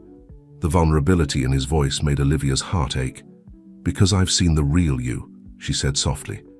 "Not the facade you show the world, but the man who gets excited about pie recipes and stays up late brainstorming business ideas. That man has vision and heart." For a moment, Alexander's carefully constructed mask slipped, revealing a mix of gratitude and something deeper, more intense. He opened his mouth as if to say something, then closed it again, turning to look out the window. The rest of the ride home passed in silence, but it was a different kind of silence than before, charged with unspoken emotions and possibilities. As they entered the penthouse, they were greeted by the sound of Sophie's laughter. The little girl came running, launching herself into Olivia's arms. "Mommy, Mr. Alexander, you're home!" Her excitement was infectious, and Olivia felt some of the tension from the day begin to dissipate. Alexander managed a small smile, ruffling Sophie's hair. "Hey there, kiddo. Have you been good for Mrs. Thompson?" As Sophie launched into an animated recounting of her day, Olivia watched Alexander's face soften. It never ceased to amaze her, how her daughter had wormed her way into his affections, breaking down barriers that had seemed insurmountable. Later that evening, after Sophie had been put to bed, Olivia found Alexander in his study, a glass of scotch in hand, staring out at the city skyline. "Do you want to talk about it?" she asked gently, moving to stand beside him. Alexander sighed, taking a long sip of his drink. "My father made his position clear. He thinks I've lost focus, that I'm letting personal matters cloud my judgment." Olivia felt a pang of guilt. "He means me, doesn't he? Us?" Alexander turned to face her, his expression fierce. "This isn't your fault, Olivia. My father, he's always seen the world in black and white, profit or loss. He can't understand that there might be a different way to do business." "And you?" Olivia asked softly. "What do you believe?" Alexander was quiet for a long moment, considering. "I believe," he said finally, "that for the first time in my life, I'm thinking beyond the next quarter's profits. I'm thinking about legacy, about the kind of world we're creating." He paused, his eyes meeting hers. "And I have you to thank for that." The intensity of his gaze made Olivia's breath catch. "Me?" Alexander set down his glass, moving closer to her. "You've shown me a different way of looking at the world, Olivia. Your strength, your compassion, your unwavering focus on what really matters. It's changed me." Olivia felt her heart racing, acutely aware of Alexander's proximity. "Alexander, But before she could finish her thought, the shrill ring of Alexander's phone cut through the moment. He glanced at the screen, his expression darkening. "It's my father," he said, his voice tight. Olivia nodded, stepping back. "You should take it. I'll give you some privacy." As she left the study, closing the door softly behind her, Olivia leaned against the wall, her mind whirling. The emotions she'd been trying to keep in check were threatening to overflow. This arrangement, this marriage of convenience, had become something so much more complex, so much more real. Inside the study, Alexander's voice rose and fell, the words indistinct but the tone clear. Frustration, anger, defiance. Olivia's heart ached for him, caught between the weight of his family's expectations and his own emerging sense of purpose. When the door finally opened, Alexander looked drained, his shoulders slumped in a way Olivia had never seen before. "Alexander?" she said softly, moving towards him. He looked up, his eyes finding hers. In that moment, something shifted between them.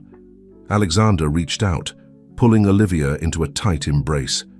She could feel his heart racing, his breath uneven against her hair. "I can't do this alone," he whispered, his voice raw with emotion. Olivia wrapped her arms around him, holding him close. "You don't have to," she murmured. "I'm here. We're in this together." As they stood there, wrapped in each other's arms, the lines between their arranged marriage and something deeper, more genuine, blurred even further. The challenges they faced, from Cornelius, from the board, from their own pasts, loomed large. But in that moment, they found strength in each other, a partnership forged in adversity and growing into something neither of them had expected. Little did they know that the true test of their bond was yet to come. As they held each other in the quiet of the penthouse, forces were already in motion that would shake the foundations of everything they thought they knew, forcing them to confront not just the expectations of others, but their own deepest fears and desires. The journey that had begun as a business arrangement was evolving into something far more powerful and far more dangerous to the carefully ordered world of the Rothschild empire. The early morning sun streamed through the windows of the small storefront, casting a golden glow over the newly installed countertops and gleaming espresso machine. Olivia stood in the center of what would soon be her bakery, inhaling deeply. The scent of fresh paint mingled with the earthy aroma of coffee beans, creating a heady mix of anticipation and possibility. "What do you think?" Alexander's voice came from behind her, a hint of nervousness underlying his usual confidence. Olivia turned, a radiant smile lighting up her face. "It's perfect," she breathed. "I can't believe this is really happening." Alexander moved to stand beside her, his hand finding the small of her back in a gesture that had become increasingly familiar over the past weeks. "Believe it," he said softly. "You've earned this, Olivia." As they stood there, surveying the space that would soon be filled with the warmth of freshly baked bread and the chatter of customers, Olivia felt a surge of emotion. This dream, long buried under the weight of single motherhood and financial struggles, was finally coming to life. And it was all thanks to the man standing beside her, a man who had entered her life as a stranger, a business arrangement, and had somehow become so much more. "We should celebrate," Alexander said suddenly, turning to face her. "Tonight? Dinner at that little Italian place you like?" Olivia's smile widened. "That sounds wonderful. But what about Sophie?" "Already taken care of," Alexander replied with a grin. "Mrs. Thompson agreed to watch her for the evening. I thought it might be nice for us to have some time, just the two of us." The implications of his words hung in the air between them, charged with unspoken possibilities. Olivia felt her heart rate quicken. "Yes," she said softly. "I'd like that." Their moment was interrupted by the chime of Alexander's phone. His expression darkened as he glanced at the screen. "It's my father," he said, his voice tight. "I should take this." Olivia nodded, watching as Alexander stepped outside to take the call. Through the large front windows, she could see the tension in his posture, the clench of his jaw as he spoke. The past weeks had been a constant battle between Alexander and Cornelius, with the elder Rothschild pushing back hard against his son's new vision for the company.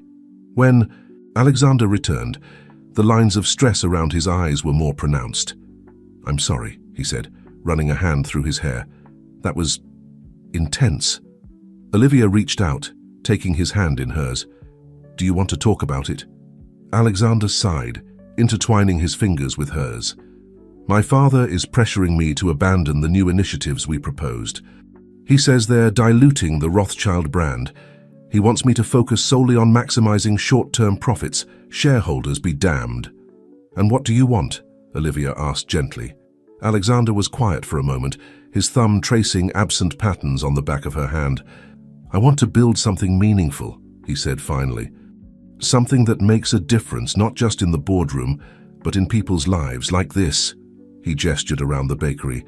"This isn't just a business, Olivia. It's a dream, a part of the community. That's what I want for Rothschild Global on a larger scale."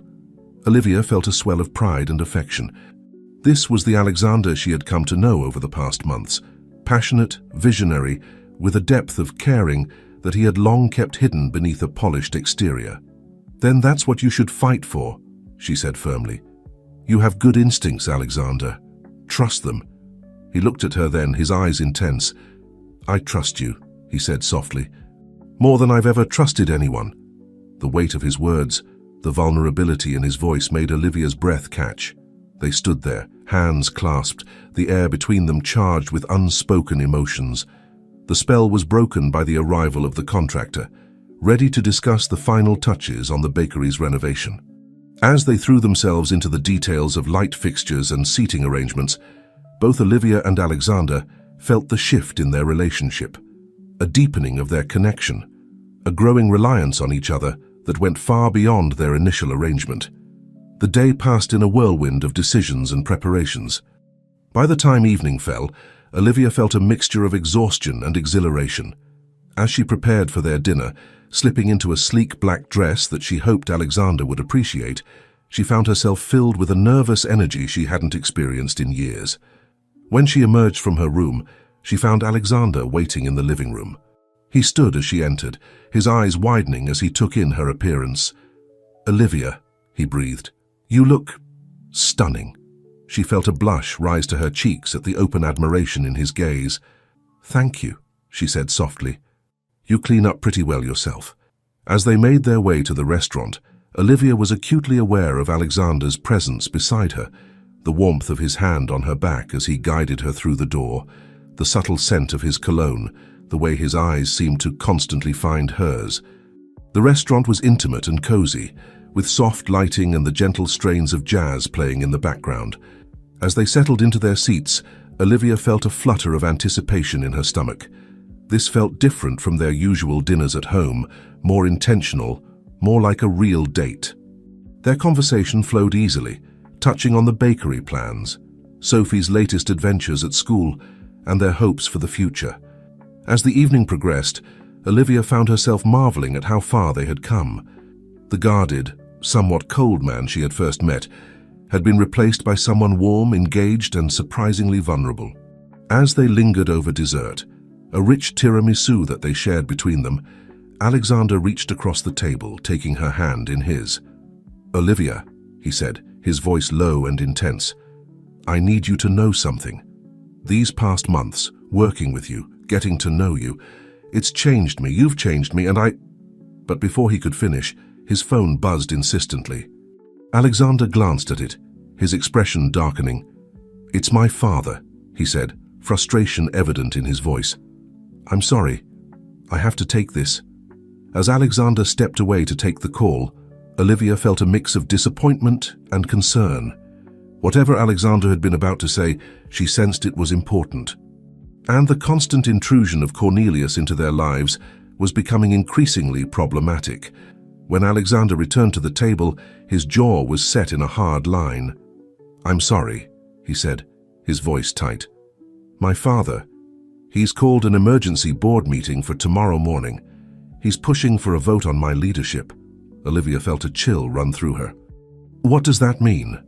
Alexander's eyes met hers, filled with a mixture of determination and fear. "It means that tomorrow I either convince the board to back my vision for the company, or I could lose everything. My position, my inheritance, everything." The weight of his words hung heavy between them. Olivia reached out, taking his hand in hers. "Not everything," she said softly. "You won't lose me, or Sophie, or the life we're building together." Alexander's grip on her hand tightened, his eyes searching her face. In that moment, the pretense of their arranged marriage fell away completely. What remained was something real, something powerful, a partnership forged in adversity and deepening into something neither of them had expected. As they left the restaurant, both lost in thought about the challenges that lay ahead, neither of them noticed the figure watching from across the street. A man with silver hair and piercing blue eyes, his expression a mixture of calculation and displeasure. Cornelius Rothschild watched his son and daughter-in-law disappear into the night, his mind already formulating plans. The game was changing, evolving beyond his original intentions, and Cornelius was not a man accustomed to losing control. As Alexander and Olivia returned home, both acutely aware of the battle that loomed on the horizon, they were unaware of the larger forces at play. The coming days would test not just Alexander's vision for the company, but the very foundation of the unexpected bond that had grown between them. The heat was rising, in more ways than one, and the true crucible was yet to come. The morning dawned grey and overcast, as if the very sky was reflecting the tension that hung over the Rothschild household. Alexander stood at the floor-to-ceiling windows of the penthouse, his reflection a ghostly image against the backdrop of the New York skyline. He was already dressed in his sharpest suit, a armor of sorts for the battle that lay ahead. Olivia watched him from the doorway, her heart aching at the rigid set of his shoulders, the tension visible in every line of his body. She moved towards him, her bare feet silent on the plush carpet. "Alexander," she said softly, reaching out to touch his arm. He turned to her, his eyes haunted with a mixture of determination and fear. "Olivia," he breathed, his voice barely above a whisper. "I don't know if I can do this." In that moment, Olivia saw not the polished businessman or the Rothschild heir, but the man she had come to know over these past months, vulnerable, human, and in need of support. She stepped closer, her hands coming up to straighten his tie in a gesture that felt intimately domestic. "You can," she said firmly, her eyes locked on his.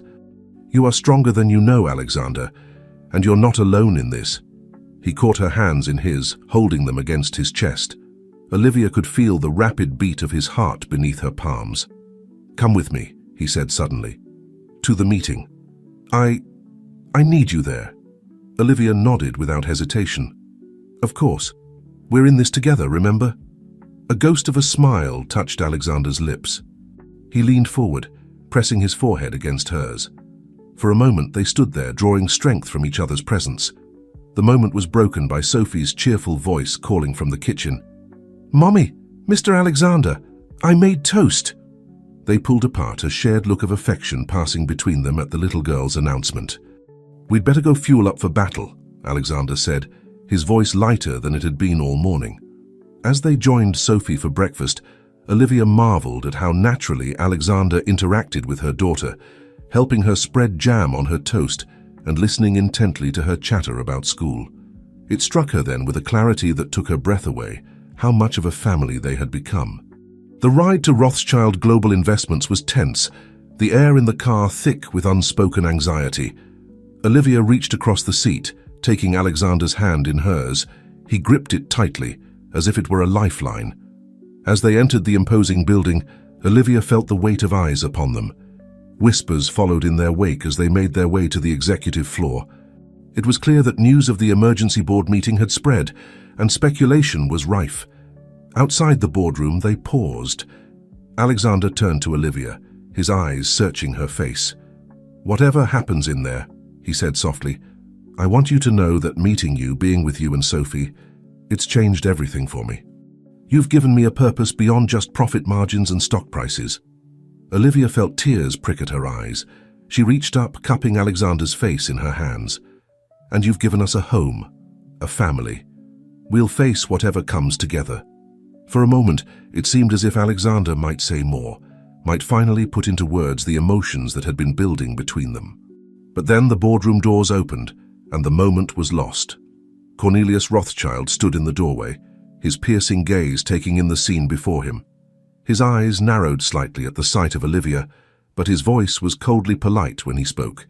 "Alexander, Mrs. Rothschild, please join us." As they entered the boardroom, Olivia was struck by the palpable tension in the air. The board members sat around the long table, their expressions a mixture of curiosity and concern. At the head of the table, Cornelius took his seat, every inch the powerful patriarch. "Now then," Cornelius began, his voice carrying easily across the room, "I've called this emergency meeting to address some concerns about the current direction of Rothschild Global Investments." Alexander straightened in his chair, his jaw set. "And what concerns would those be, Father?" Cornelius's eyes narrowed. "The fact that under your leadership, we've seen a marked decrease in short-term profits.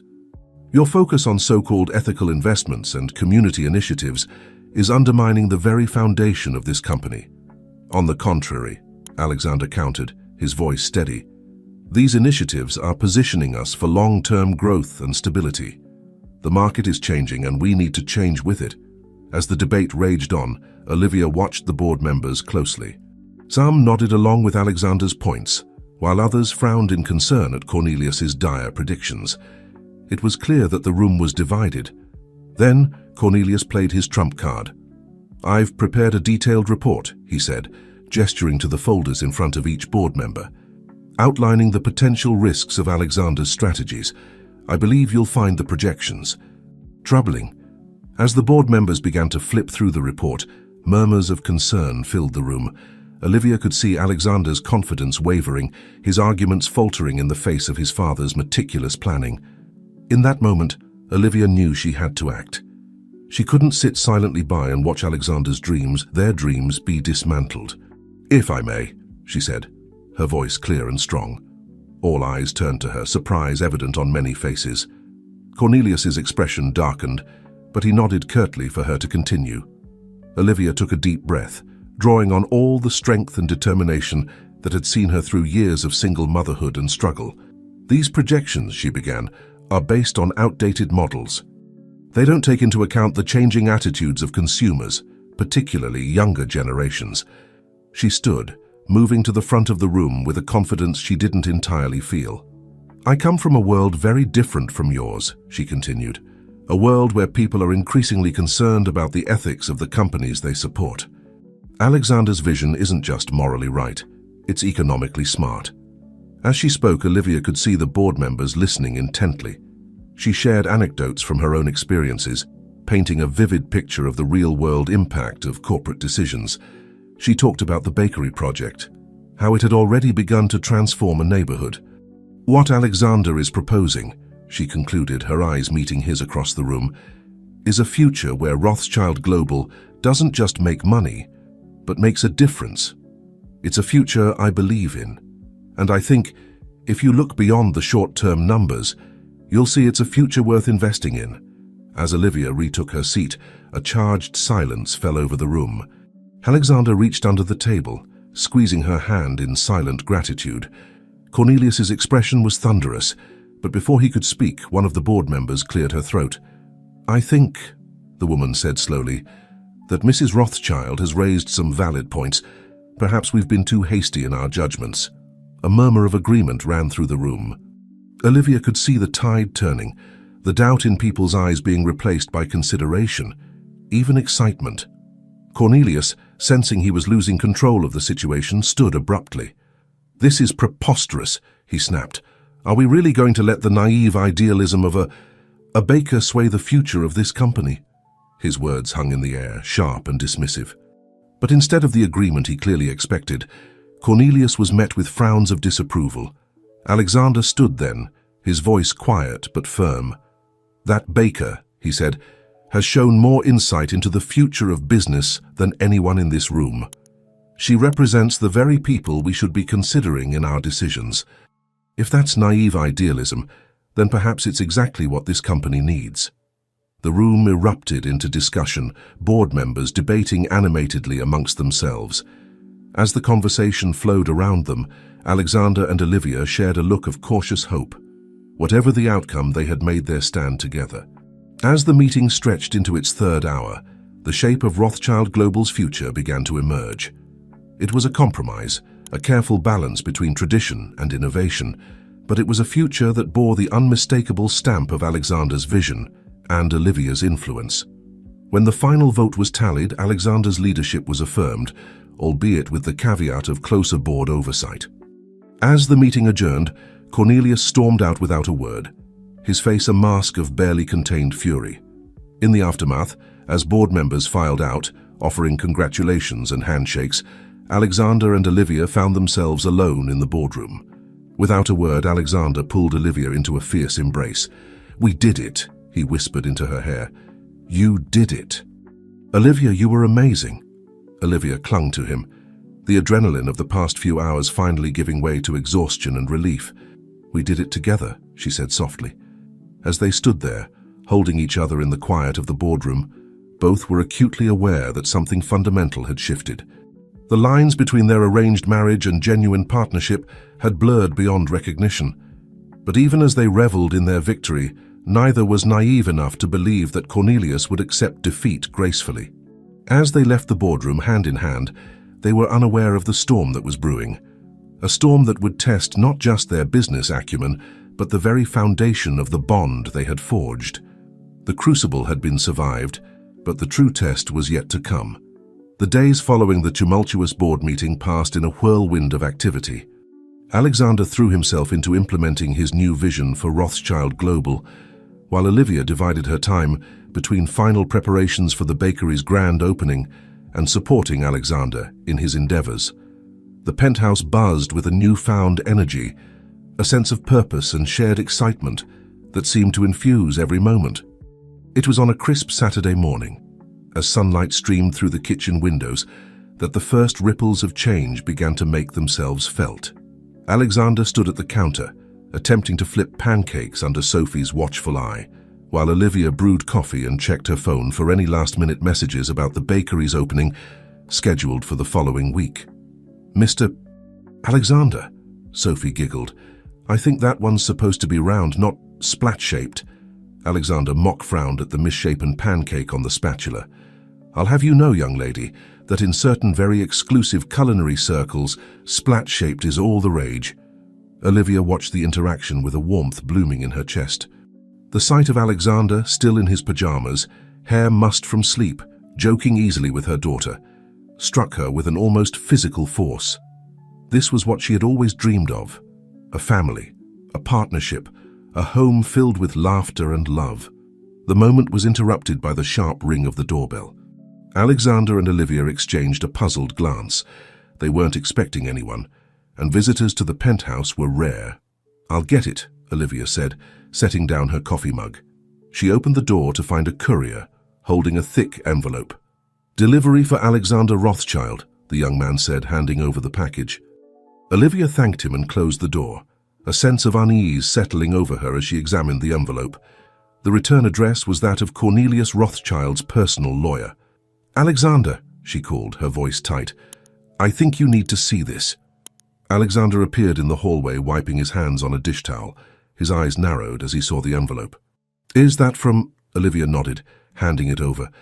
"Your father's lawyer, it seems." With a deep breath, Alexander tore open the envelope. As he read the contents, his face drained of color. "No," he muttered. "He can't. This isn't possible." "Alexander!" Olivia stepped closer, concern etched on her features. "What is it?" He looked up at her, his eyes a storm of emotions, anger, fear, disbelief. "It's a lawsuit," he said, his voice hollow. "My father is suing for control of the company.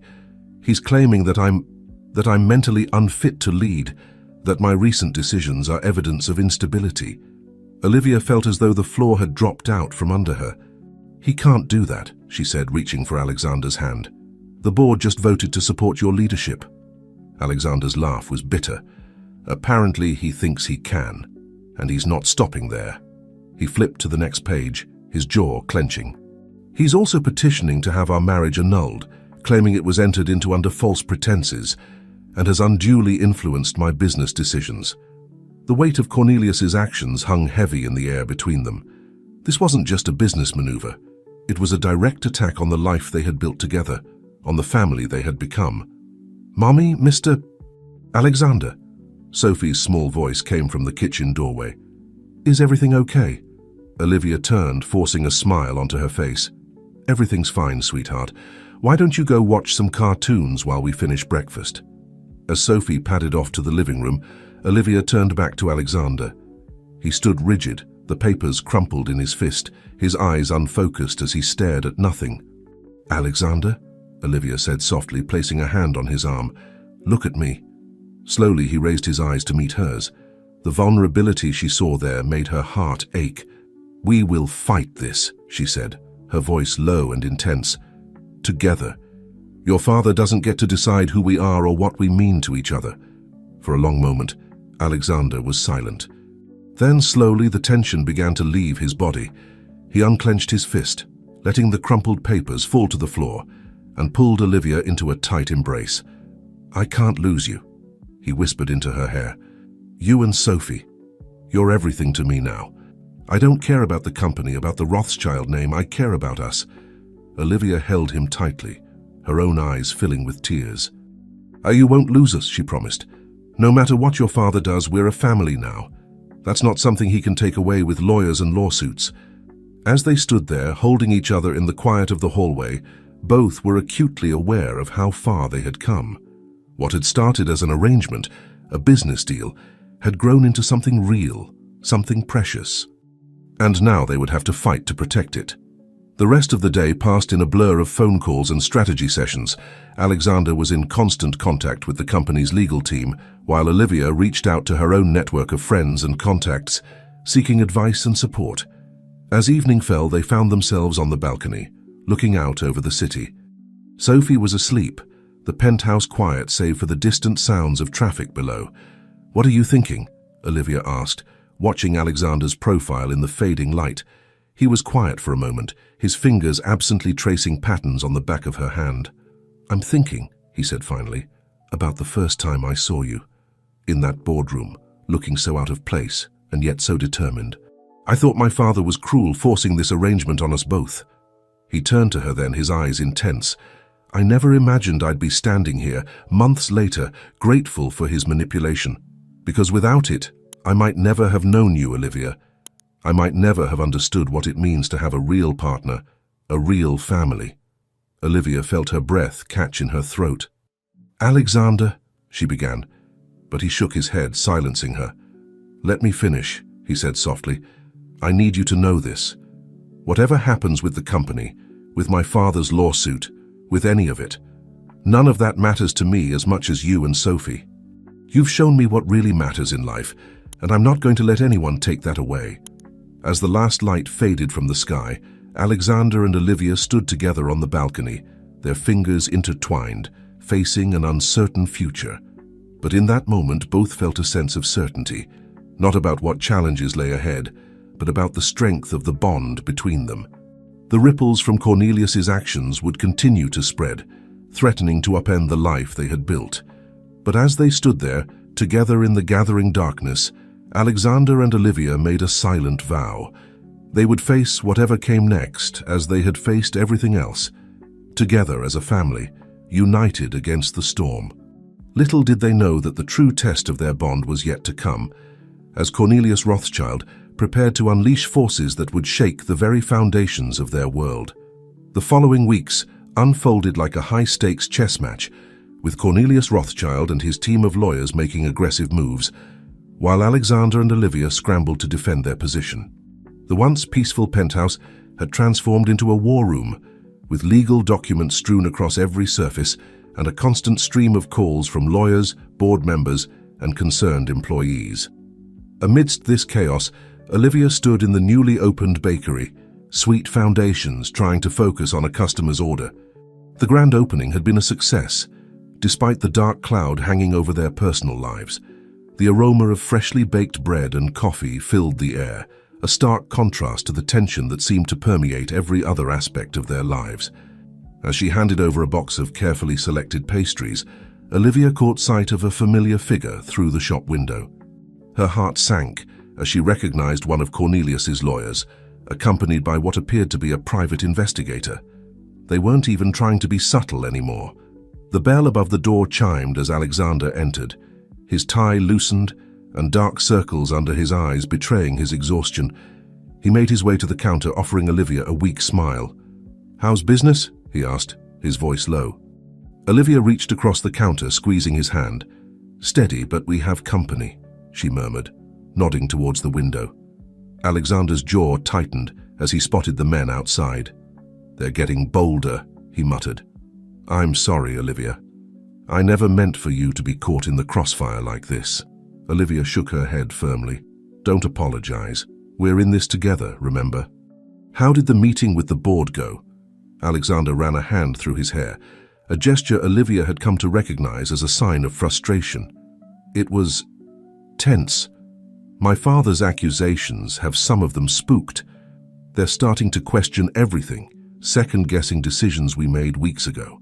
Before Olivia could respond, her phone buzzed with a text from Mrs. Thompson, Sophie's caretaker. She read it quickly, her brow furrowing with concern. "What is it?" Alexander asked, noting her expression. Olivia sighed heavily. "Sophie's school called. Apparently some of the other children have been saying things. About us, about the lawsuit. Mrs. Thompson had to pick her up early." Alexander's face fell, guilt washing over his features. "God, Olivia, I'm so sorry." "Sophie shouldn't have to deal with this. None of you should." Olivia came around the counter, pulling Alexander into a quiet corner of the shop.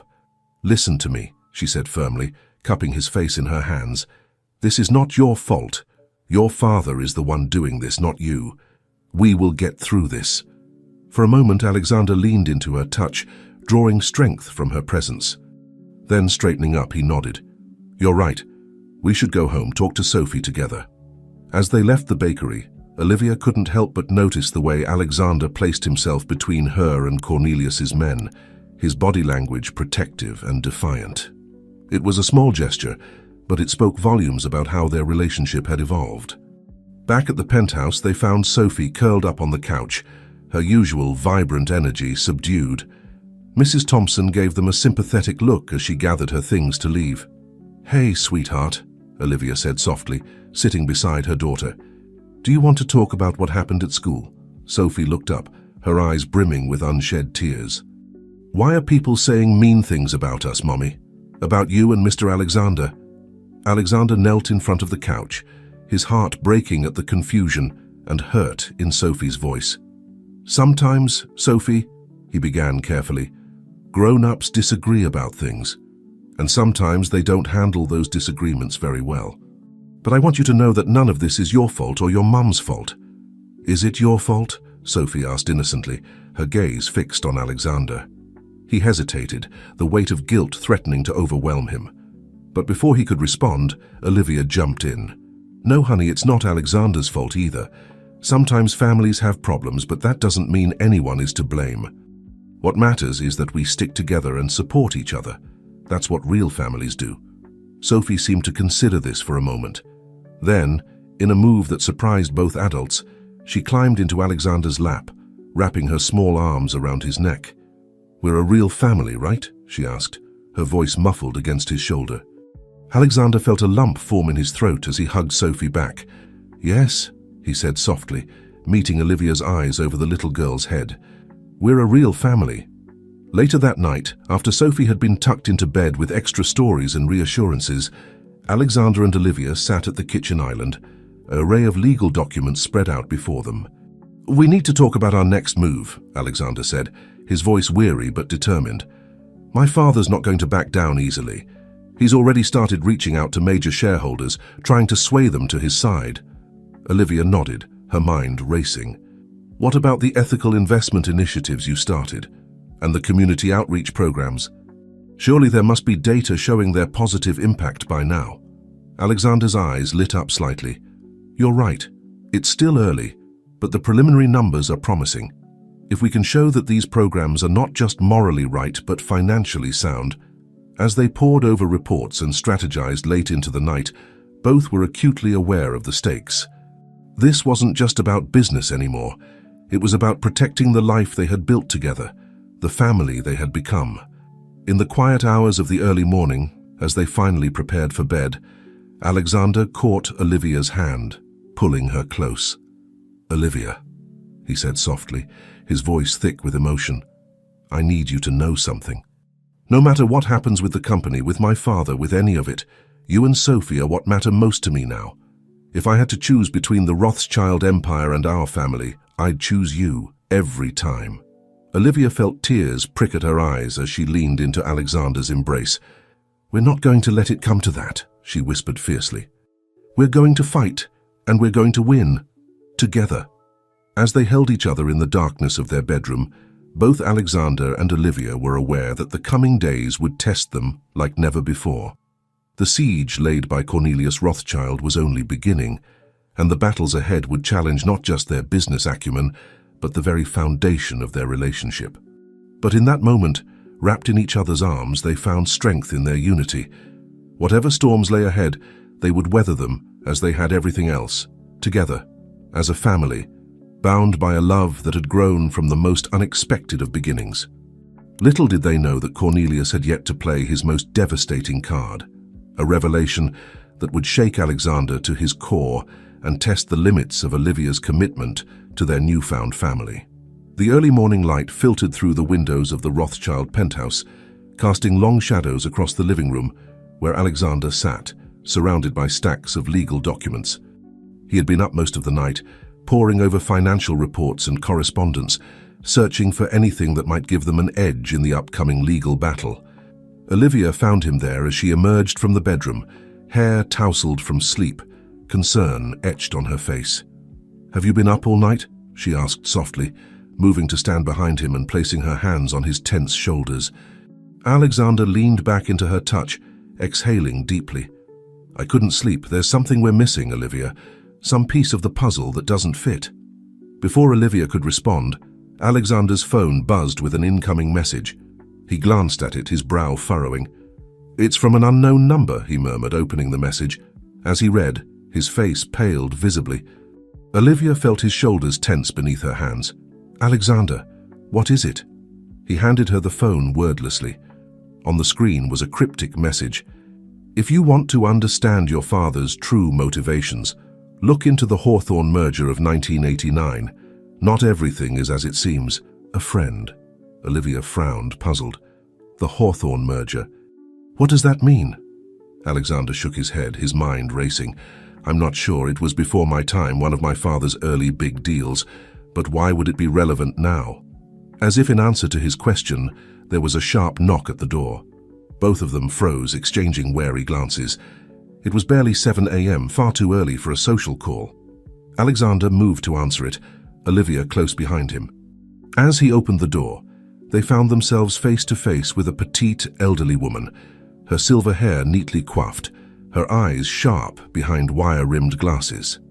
"Mrs. Hawthorne," Alexander said, surprise evident in his voice. "What are you doing here?" The woman's eyes flicked between Alexander and Olivia, a hint of sadness in their depths. "I think it's time we had a talk, Alexander. About your father, about the past, and about your mother." The next hour passed in a blur as Mrs. Hawthorne, Margaret as she insisted they call her, unfolded a tale that left both Alexander and Olivia reeling. "Your father wasn't always the man he is now," Margaret began, her hands wrapped around a mug of coffee as they sat in the living room. "Back in '89 he was ambitious, yes, but he had principles. The merger between Rothschild and Hawthorne Industries was supposed to be a partnership of equals." Alexander leaned forward, his attention rapt. "What changed?" Margaret's expression darkened. "Your grandfather happened. He saw the merger as a chance for a hostile takeover. He pressured Cornelius to betray the terms we had agreed upon, to push for complete control." "And my father went along with it?" Alexander asked, disbelief coloring his voice. Margaret shook her head slowly. "Not at first. That's where your mother comes in." Olivia reached for Alexander's hand as she saw him tense at the mention of his mother. She knew it was a sensitive subject. Alexander's mother had passed away when he was young, and Cornelius rarely spoke of her. "Elizabeth, your mother, she was the voice of reason," Margaret continued. She urged Cornelius to stand up to his father, to honor the original agreement. For a while it seemed like he might. "What happened?" Olivia asked softly, sensing they were approaching the crux of the matter. Margaret's eyes filled with a mixture of sorrow and old anger. Cornelius's father made a choice for him. He threatened to disown Cornelius, to cut him off completely if he didn't go through with the takeover. And more than that, he threatened to ruin Elizabeth's family financially. Alexander's grip on Olivia's hand tightened. "So my father chose the company over his principles?" Margaret nodded.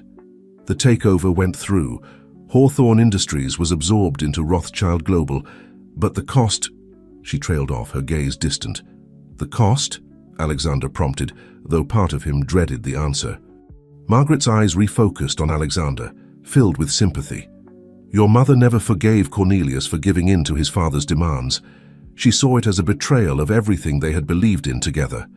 It created a rift between them that never truly healed." The room fell into a heavy silence as the weight of this revelation settled over them. Alexander sat very still, his face a mask of shock and dawning understanding. Olivia, her heart aching for the pain she saw in Alexander's eyes, turned to Margaret. "Why are you telling us this now?" The older woman sighed. "Because history is repeating itself, my dear. Cornelius is becoming the very thing he once despised, a man who values power and control over integrity and family. I couldn't stand by and watch another generation of Rothschilds be torn apart by this toxic legacy." As Margaret prepared to leave, she pressed a small USB drive into Alexander's hand. "Everything I've told you, plus more. Financial records, correspondence from that time. Use it wisely, Alexander. And remember, you're not your father and you don't have to make his mistakes." After she had gone, Alexander and Olivia sat in stunned silence, the USB drive lying between them on the coffee table like a live grenade. "Alexander," Olivia said softly, breaking the silence. "Are you okay?" He looked up at her, his eyes a storm of emotions, anger, sadness, confusion. "I don't know," he admitted. "All my life I thought I knew who my father was, who I was supposed to be, but this—" Olivia moved closer, wrapping her arms around him. "This changes how you see him, but it doesn't change who you are, Alexander. You've already proven that you're different. You've chosen a different path." Alexander leaned into her embrace, drawing strength from her presence. "Have I?" he asked, his voice barely above a whisper. "Or am I just fooling myself?" Olivia pulled back slightly, framing his face with her hands and forcing him to meet her gaze. "Listen to me. The man I know, the man I've come to care for deeply, is nothing like the Cornelius in that story. You've stood up for what you believe in even when it was difficult. You've put family, our family, first." As her words sank in, Alexander felt a shift within himself. The shock and confusion began to give way to a steely determination. He reached for the USB drive, his decision made. "You're right," he said, his voice growing stronger. "I'm not my father. And it's time I proved that to everyone. including him. As they began to formulate a plan, poring over the documents Margaret had provided, both Alexander and Olivia were acutely aware that they were standing on the precipice of a major turning point. The revelations about Cornelius's past had changed the game entirely, providing them with powerful ammunition in their legal battle. But more than that, it had given Alexander a new perspective on his father, on the company and on his own place in the Rothschild legacy. As he worked side by side with Olivia, strategizing late into the night, he felt a renewed sense of purpose. This wasn't just about winning a lawsuit anymore. It was about breaking a cycle, about forging a new path for the Rothschild name, one built on integrity, compassion, and the strength of family bonds. As the night wore on and their plans took shape, neither Alexander nor Olivia could shake the feeling that they were on the brink of something momentous. The battle ahead would be fierce, but together, they felt ready to face whatever challenges lay in store. Little did they know that Cornelius, backed into a corner, was preparing to make his most desperate and dangerous move yet, one that would test the limits of their love and loyalty in ways they could never have anticipated. The Rothschild Global Investments building loomed before Alexander and Olivia, its glass facade reflecting the early morning sun. They stood hand in hand on the sidewalk, both acutely aware of the significance of the day ahead. In Alexander's briefcase lay the evidence that could change everything, the documents and records provided by Margaret Hawthorne, detailing Cornelius's past transgressions. "Are you ready for this?" Olivia asked, giving Alexander's hand a reassuring squeeze. He took a deep breath, his jaw set with determination. "As ready as I'll ever be. Thank you for being here with me." As they made their way through the lobby, heads turned and whispers followed in their wake. The tension in the air was palpable. Word of an emergency board meeting had spread quickly, and speculation was rife. The elevator ride to the executive floor was silent, both lost in their own thoughts. Alexander mentally rehearsed his presentation, while Olivia steeled herself for the confrontation to come. As the doors opened, they were met by Alexander's assistant, looking harried. "Mr. Rothschild, Mrs. Rothschild," she said, her voice low and urgent. "The board is already assembled. Your father, he's making some sort of announcement." Alexander's eyes widened in alarm. "What? The meeting wasn't supposed to start for another hour." Without waiting for a response, he strode towards the boardroom, Olivia close on his heels. As they approached, they could hear Cornelius's voice, commanding and self-assured, drifting through the partially open door. "And so, in light of recent events and for the good of the company, I am proposing a complete restructuring of leadership, effective immediately." Alexander pushed the door open, causing all heads to turn. Cornelius paused mid-sentence, his eyes narrowing as he took in the sight of his son and daughter-in-law. "Ah, Alexander," he said, his voice dripping with false warmth. "How kind of you to join us. We were just discussing the future of Rothschild Global." "I'm sure you were, Father," Alexander replied, his tone level despite the anger simmering beneath the surface. "But I'm afraid your plans for the future may need some revision." He moved to the front of the room, Olivia taking a seat at the back, her presence a silent support. Alexander opened his briefcase, pulling out a stack of documents. "Before we continue with any discussions about restructuring," he began, his voice carrying clearly across the room, "there's something the board needs to see, something that sheds light on the true history of Rothschild Global and the man who claims to have its best interests at heart." Cornelius's face darkened. "Alexander, this is neither the time nor the place for— on the contrary, Father." Alexander cut him off, his voice sharp. "This is exactly the time and place.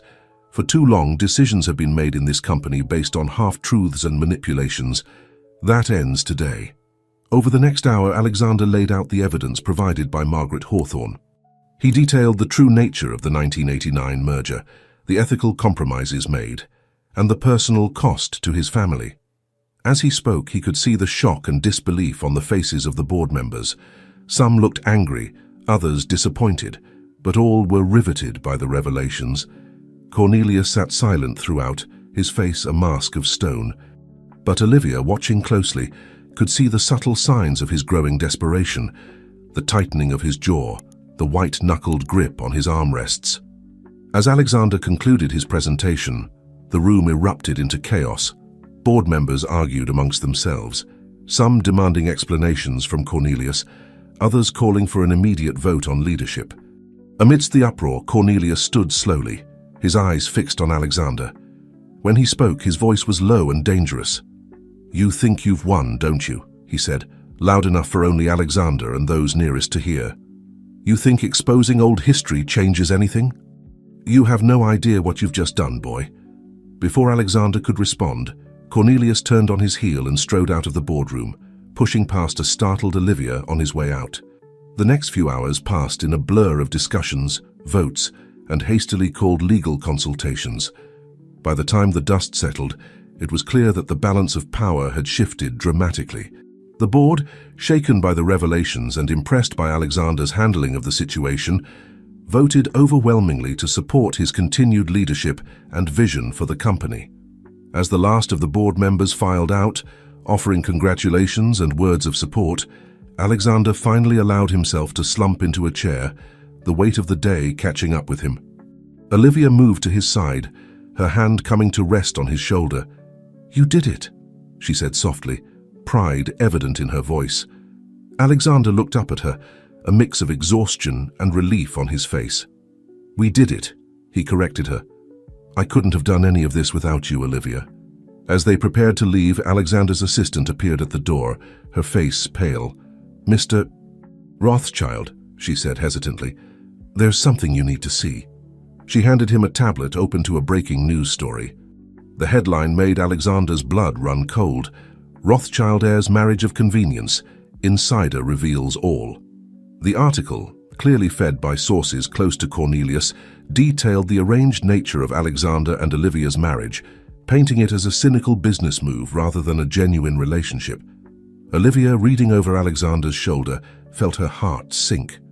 "He's trying to discredit us," she said, her voice barely above a whisper, "to make it look like everything we've done, everything we've said, is part of some elaborate scheme."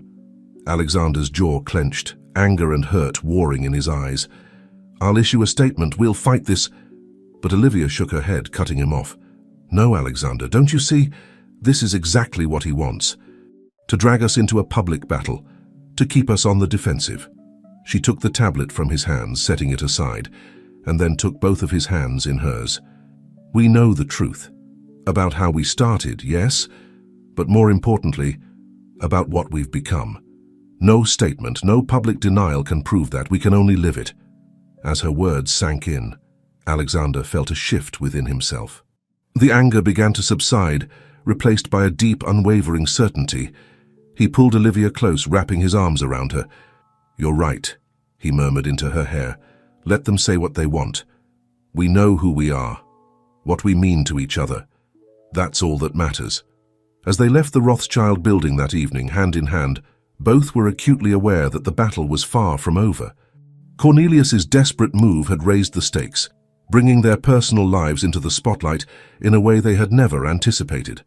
But as they stepped out into the bustling New York street, facing an uncertain future together, neither Alexander nor Olivia felt afraid. They had weathered storms before, had built something real and precious from the most unlikely of beginnings. Whatever challenges lay ahead, they would face them as they had everything else, together united by a love that had grown stronger with every test. Little did they know that Cornelius, backed into a corner and more dangerous than ever, was preparing a final devastating move, one that would target not just their public image, but the very heart of their newfound family. The days following the explosive board meeting and Cornelius's retaliatory news leak passed in a whirlwind of activity. Alexander and Olivia found themselves at the center of a media storm, their faces plastered across newspapers and gossip websites, their relationship dissected and analyzed by strangers. Olivia stood at the window of the penthouse, watching the street below where a small group of paparazzi had taken up seemingly permanent residence. She sighed, turning back to where Alexander sat on the couch, his laptop open before him, scanning the latest news articles. "Anything new?" she asked, though she dreaded the answer. Alexander shook his head, his expression grim. "Just more speculation. Some financial analysts questioning the stability of Rothschild Global, others digging into your background." He paused, meeting her eyes. I'm so sorry, Olivia. You don't deserve any of this. Olivia moved to sit beside him, taking his hand in hers. Neither do you, Alexander. We're in this together, remember? Before he could respond, Olivia's phone buzzed with an incoming call. She glanced at the screen, her heart sinking as she recognized the number of Sophie's school. Hello? She answered, trying to keep the worry from her voice. As she listened, her face fell. Alexander watched, concern etched on his features. When she hung up, Olivia looked at him with tears in her eyes. That was Sophie's teacher, she said softly. Some of the other parents have been asking questions, saying things in front of the children. They want us to come in for a meeting. Alexander's jaw clenched, anger flashing in his eyes. This has gone too far, he said, standing abruptly. It's one thing for them to come after us, but Sophie, she's innocent in all this. Olivia stood as well, placing a calming hand on his arm. I know, but getting angry won't help. We need to handle this carefully for Sophie's sake. Alexander took a deep breath, nodding.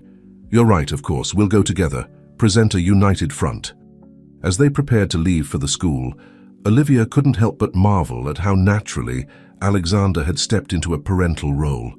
Despite the chaos swirling around them, his concern for Sophie's well-being was genuine and unwavering.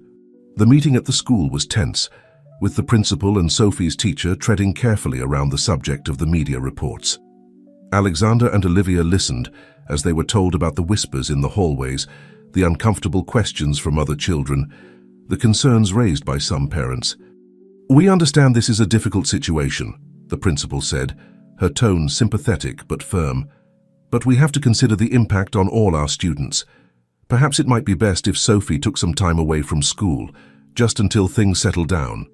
Olivia felt a surge of protective anger. You want us to pull her out of school? To disrupt her education and isolate her from her friends because of gossip and speculation?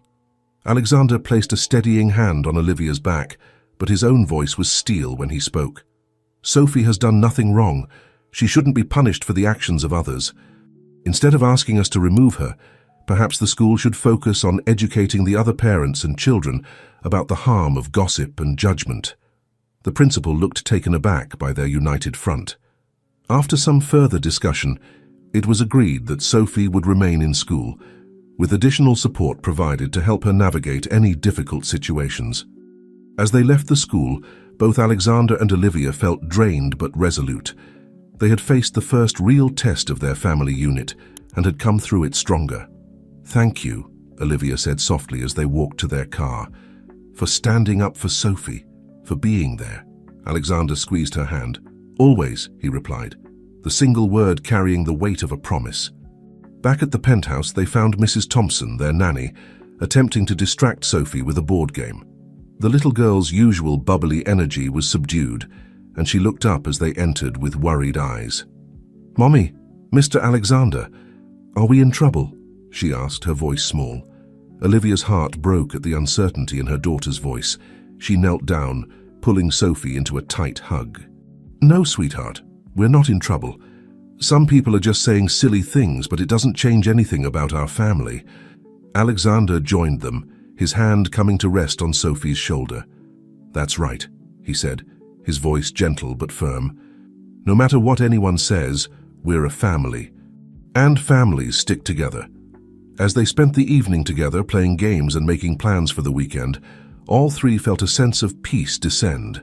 The outside world, with its judgments and speculations, seemed far away.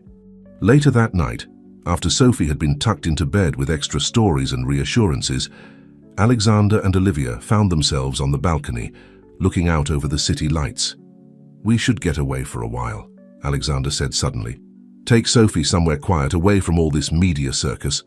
Olivia looked at him surprised. What about the company? The bakery? Alexander shook his head. They'll manage without us for a few days. This, he gestured between them. Us, our family, it's what's most important. I think we need some time to just be together, without all the outside noise. As Olivia considered his words, she felt a warmth bloom in her chest. This man who had entered her life as part of a business arrangement had become someone she couldn't imagine her life without. I think that's a wonderful idea, she said softly, leaning into him. As they stood there wrapped in each other's arms, Both felt a sense of calm settle over them. The storm of public opinion and media scrutiny still raged around them, but here, in this moment, they were in the eye of that storm, a place of peace and clarity. Little did they know that as they made plans for a family getaway, Cornelius Rothschild was setting in motion a plan that would strike at the very heart of their newfound happiness. The calm they felt was merely the prelude to a tempest that would test their bond like never before. As the city hummed below them, Alexander and Olivia held each other close, drawing strength from their connection. Whatever challenges lay ahead, they would face them together, as a family united by love that had grown from the most unexpected of beginnings. The sun was just peeking over the horizon, painting the sky in hues of pink and gold, as Alexander guided their rented SUV along the winding mountain road. Beside him, Olivia dozed lightly, her head resting against the window. In the back seat, Sophie was curled up with her favorite stuffed animal, lost in peaceful slumber. They had left New York in the early hours of the morning, eager to escape the constant scrutiny and pressure that had become their daily reality. Alexander had chosen a secluded cabin in the Adirondacks, far from the reach of paparazzi lenses and probing questions. As the car rounded a bend, a breathtaking view of a pristine lake surrounded by dense forest came into view. Alexander felt a weight lift from his shoulders at the sight. Here, miles away from boardrooms and news cycles, they could just be a family. "Olivia," he said softly, reaching over to gently shake her awake. "We're almost there." "Look." Olivia stirred, her eyes widening as she took in the scenery. "Oh, Alexander," she breathed. "It's beautiful." The cabin, when they arrived, was everything they had hoped for. Rustic, yet comfortable, with a large deck overlooking the lake. As Alexander and Olivia unloaded the car, Sophie woke up, her excitement quickly overcoming any lingering sleepiness. "Can we go to the lake?" "Can we please?" she begged, bouncing on her toes. Olivia laughed, the sound light and carefree in a way it hadn't been for weeks. "Let's get settled first, sweetie, then we have the whole day for exploring." As they unpacked and explored their temporary home, all three felt the tensions of the past weeks begin to melt away. Here there were no pressing emails to answer, no reporters to dodge, no whispers to ignore. It was just them, the sun, and the promise of days filled with simple pleasures. The next few days passed in a blissful blur. They went hiking, Alexander and Olivia hand in hand, while Sophie ran ahead, pointing out interesting rocks and flowers. They spent lazy afternoons by the lake, teaching Sophie to skip stones and building sandcastles on the small beach. On their third evening, as they sat around a campfire roasting marshmallows, Sophie looked up at Alexander with wide, serious eyes. "Mr. Alexander," she said, her voice hesitant, "are you my daddy now?" The question hung in the air, heavy with implications. Alexander felt his heart race as he glanced at Olivia, searching her face for guidance. What he saw there, love, trust, and a slight nod of encouragement, gave him the courage to answer. "Sophie," he said, his voice thick with emotion, "I would be honored to be your daddy if that's what you want.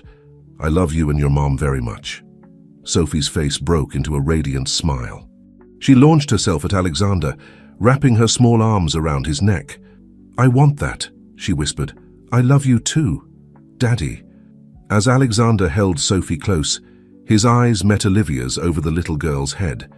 The love and gratitude he saw there made his heart swell. In that moment, under the star-studded sky, they were no longer an arranged marriage or a blended family finding their way. They were simply that, a family bound by love and choice. Later that night, after Sophie had been tucked into bed, Alexander and Olivia stood on the deck, looking out over the moonlit lake. "Did you mean it?" Olivia asked softly. "What you said to Sophie?" Alexander turned to her, taking both her hands in his. "Every word," he said, his voice fervent. "Olivia, I know our start was unconventional, to say the least, but these past months getting to know you, falling in love with you and Sophie, it's been the most real, most meaningful thing in my life." Olivia felt tears prick at her eyes. "Alexander, But before she could finish, Alexander dropped to one knee, pulling a small velvet box from his pocket. "Olivia Martinez," he said, his voice shaking slightly. "I know we're already married on paper, but I want to do this right. I want to marry you for real. Not because of any arrangement or expectation, but because I love you. Will you marry me again, for all the right reasons this time? Olivia's hand flew to her mouth, tears flowing freely now. Yes, she whispered, then louder. Yes, of course yes. As Alexander slipped the ring onto her finger, a beautiful, understated diamond that was worlds away from the ostentatious piece that had been part of their original arrangement, they both felt a sense of rightness settle over them. This was how it was meant to be. Their kiss was sweet and full of promise, a seal on the vows they were making not just to each other, but to the life they were choosing to build together. However, even as Alexander and Olivia celebrated their renewed commitment, forces were at work to undermine their happiness. Back in New York, Cornelius Rothschild sat in his study, a glass of scotch in hand as he listened to the report from his private investigator. So they've gone to ground, he mused, his voice cold. No matter. Everything is in place. The investigator nodded. Yes, sir. The documents have been planted. As soon as they return, the story will break. Cornelius allowed himself a small, grim smile. Excellent. Let them enjoy their little family vacation. When they return, they'll find that the real storm is just beginning. As he dismissed the investigator, Cornelius turned to look out over the city he had spent a lifetime conquering. He felt a twinge of something, regret perhaps, but quickly suppressed it. There was too much at stake to allow sentiment to cloud his judgment now. Miles away, blissfully unaware of the machinations unfolding in their absence, Alexander and Olivia fell asleep in each other's arms, their dreams filled with visions of the future they planned to build together. The peace they had found in the mountains had strengthened their bond, preparing them for the challenges that lay ahead. Little did they know that their resolve would soon be tested in ways they could never have imagined, as Cornelius's final, desperate gambit threatened to tear apart everything they held dear. The New York skyline came into view as their car wound its way through the busy streets, a stark contrast to the peaceful wilderness they had left behind. Alexander, Olivia, and Sophie were returning from their idyllic mountain getaway, refreshed and united, ready to face whatever challenges lay ahead. As they approached their building, Alexander noticed a commotion near the entrance. A small crowd of reporters and photographers had gathered, their cameras at the ready. "What on earth?" Olivia murmured, instinctively reaching back to place a protective hand on Sophie's knee. Alexander's jaw tightened. "I don't know, but I don't like it. Hold on." He directed the driver to the private underground entrance, bypassing the media frenzy. As they rode the elevator up to the penthouse, an uneasy silence fell over them. The bubble of peace they had created in the mountains was already beginning to feel like a distant dream. The moment they stepped into the penthouse, Alexander's phone began to buzz incessantly. He glanced at the screen, his face darkening as he scrolled through the notifications. "Alexander," Olivia asked, concern evident in her voice. "What is it?" He looked up, his eyes troubled. It's everywhere. Every major news outlet, social media. Olivia, they're saying I'm not Sophie's biological father." Olivia felt the blood drain from her face.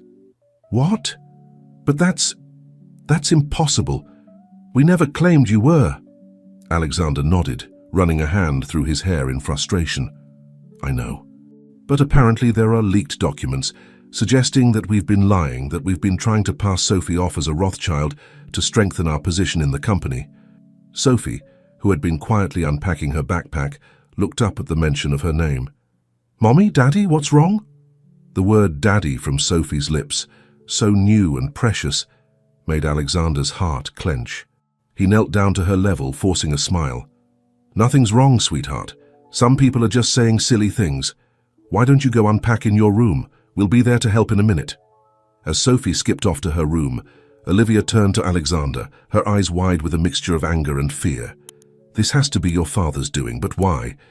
What could he possibly hope to gain from this?" Before Alexander could respond, his phone rang. It was his assistant, her voice tight with urgency. "Mr. Rothschild, I'm so sorry to bother you, but there's an emergency board meeting being called. They're questioning your fitness to lead in light of these new allegations." Alexander felt a cold weight settle in his stomach. "I understand. Tell them I'll be there in an hour." As he hung up, he turned to Olivia, his expression grim. "It's worse than we thought. The board is meeting to discuss my leadership. This isn't just about us anymore, Olivia. My father is trying to use this to take back control of the company. Olivia reached out, taking his hand in hers. Then we'll fight it. Together. We have nothing to hide, Alexander. We've done nothing wrong. Alexander squeezed her hand, drawing strength from her unwavering support. You're right. But this fight, it's going to get ugly.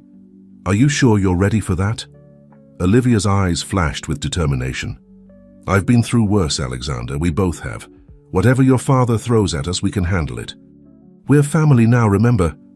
As they stood there, hands clasped, both were acutely aware of the storm raging outside their doors. The peace and clarity they had found in the mountains seemed a lifetime ago, but the strength of their bond remained. Alexander pulled Olivia close, pressing a kiss to her forehead. I love you, he murmured. Both of you. No matter what happens, that won't change. Olivia leaned into him, drawing comfort from his solid presence. I love you too. Now go. Face the board. Show them the man I know you to be. As Alexander prepared to leave for the emergency board meeting, Olivia went to check on Sophie. She found her daughter sitting on her bed, clutching her favorite stuffed animal, her small face creased with worry. Mommy, Sophie said, her voice small, are people mad at us? Olivia's heart broke at the uncertainty in her daughter's voice. She sat down on the bed, pulling Sophie into her lap. Some people are saying unkind things, sweetheart. But that's their problem, not ours. We know the truth, and that's what matters. Sophie nodded, but her frown remained. But Alexander is my daddy now, right?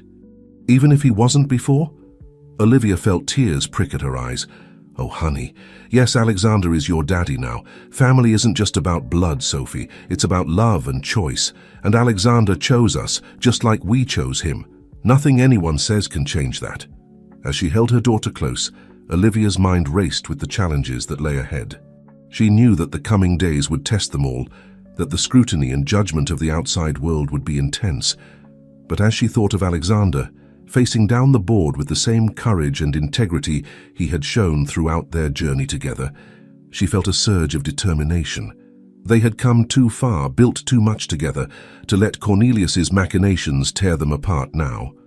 Meanwhile, across town, Alexander stood outside the boardroom, steeling himself for the battle ahead.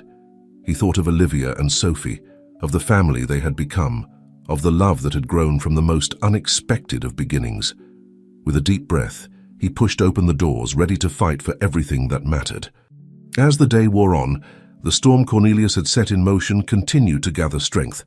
But in the eye of that storm, a family stood united, their bond tested but unbroken, ready to weather whatever challenges lay ahead. Little did they know that Cornelius's plan had only begun to unfold, and that the true test of their love and loyalty was yet to come. The Rothschild Global Investments boardroom was a battlefield, and Alexander stood at its center, a general facing down an army of skeptics and potential mutineers. The air was thick with tension as he addressed the assembled board members, his voice steady despite the turmoil within. Ladies and gentlemen of the board, he began, his gaze sweeping the room. I know you've all been inundated with rumors and speculation. I'm here to set the record straight. As Alexander spoke, laying out the truth of his relationship with Olivia and Sophie, he could see the doubt in some eyes, the sympathy in others. But it was the calculating gleam in his father's gaze that truly chilled him. Cornelius sat at the far end of the table, his face an impassive mask. But Alexander knew his father well enough to recognize the satisfaction lurking behind that facade. This was the moment Cornelius had been waiting for, the culmination of his carefully orchestrated plan. Mr. Rothschild, one of the board members spoke up, her voice laced with concern. While we appreciate your candor, you must understand our position. The public perception of this situation could have serious repercussions for the company. Alexander nodded, acknowledging the point. I understand your concerns, but I would argue that how we handle this situation says more about our company's values than the situation itself. We have an opportunity here to show that Rothschild Global stands for integrity, for family, for the things that truly matter beyond profit margins and stock prices. As the debate raged on, with board members arguing back and forth, Alexander stood firm. He answered every question honestly, faced every accusation head-on.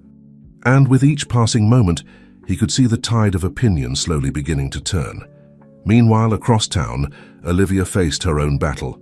The news of the alleged deception had spread quickly, and as she arrived at Sweet Foundations, her beloved bakery, she was met with a mix of curious stares and whispered comments from customers. She held her head high as she made her way to the back office, where she found her assistant, Maria, looking worried. "Olivia," Maria said, her voice low, "there are reporters outside. They're asking questions about you and Mr. Rothschild. What should I tell them?" Olivia took a deep breath, squaring her shoulders. "Tell them the truth, Maria. That I'm here to work, to serve our community, just like always. Our personal lives are our own business." As she tied on her apron and began to prepare for the day's baking, Olivia felt a sense of calm settle over her. This bakery, this dream she had built with Alexander's support, was a testament to their partnership, to the life they had chosen to build together. No amount of gossip or speculation could take that away. Back in the boardroom, the meeting had stretched into its third hour. Alexander's throat was dry, his voice hoarse from speaking, but he refused to back down. As he finished addressing yet another concern, he noticed a shift in his father's demeanor. Cornelius leaned forward, his eyes glinting with a dangerous light. "I think," he said, his voice carrying easily across the room, "that we're overlooking a crucial point here. This isn't just about public perception or family drama. This is about judgment." The room fell silent as Cornelius continued. "If my son could be so easily manipulated in his personal life, swayed by emotion into making rash decisions, how can we trust his judgment when it comes to the future of this company?" Alexander felt a surge of anger, but before he could respond, another voice cut through the tension. "With all due respect, Mr. Rothschild," said Elizabeth Chen, one of the younger board members, "I think you're mischaracterizing the situation entirely." All eyes turned to Elizabeth as she continued. "What I see is a leader who has shown tremendous growth, who has demonstrated the ability to adapt, to form meaningful partnerships, to balance personal fulfillment with professional responsibility. Aren't these exactly the qualities we want in someone guiding our company into the future?" A murmur of agreement rippled through the room. Alexander felt a glimmer of hope as he saw several board members nodding along with Elizabeth's words.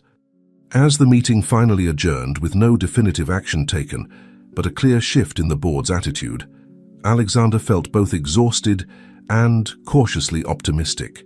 He had weathered the storm, at least for now. But as he prepared to leave, Cornelius approached him, his voice low and menacing. "This isn't over, son. You may have won them over today, but I promise you, by the time I'm done, you'll wish you'd never defied me." Alexander met his father's gaze steadily. "You're right about one thing, Father. This isn't over. But you've underestimated me, and you've underestimated the strength of my family. We're not going anywhere." As Alexander left the Rothschild building, his phone buzzed with a message from Olivia. "How did it go? Sophie and I are at the bakery. Come join us when you can. We love you." Reading those simple words, Alexander felt a wave of emotion wash over him. In the midst of all this chaos, he had found something real, something worth fighting for. He hailed a cab, giving the driver the address of Sweet Foundations. As the city rushed by outside the window, Alexander allowed himself a moment of reflection. The storm wasn't over. In fact, he suspected they were only in the eye of the hurricane, with more turbulence to come. But for the first time in his life, he wasn't facing the storms alone. He had Olivia's unwavering support, Sophie's innocent love, and a newfound confidence in his own abilities and values. As the cab pulled up in front of the bakery, Alexander could see Olivia through the window, flower on her cheek as she laughed with a customer.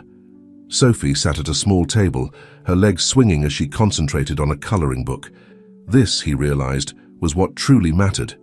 Not the boardrooms or the billion-dollar deals, but the simple, profound joy of being part of a family, of building a life filled with love and purpose. With a renewed sense of determination, Alexander stepped out of the cab and into the warm, fragrant air of the bakery. Whatever challenges lay ahead, they would face them together as a family united by choice and strengthened by love.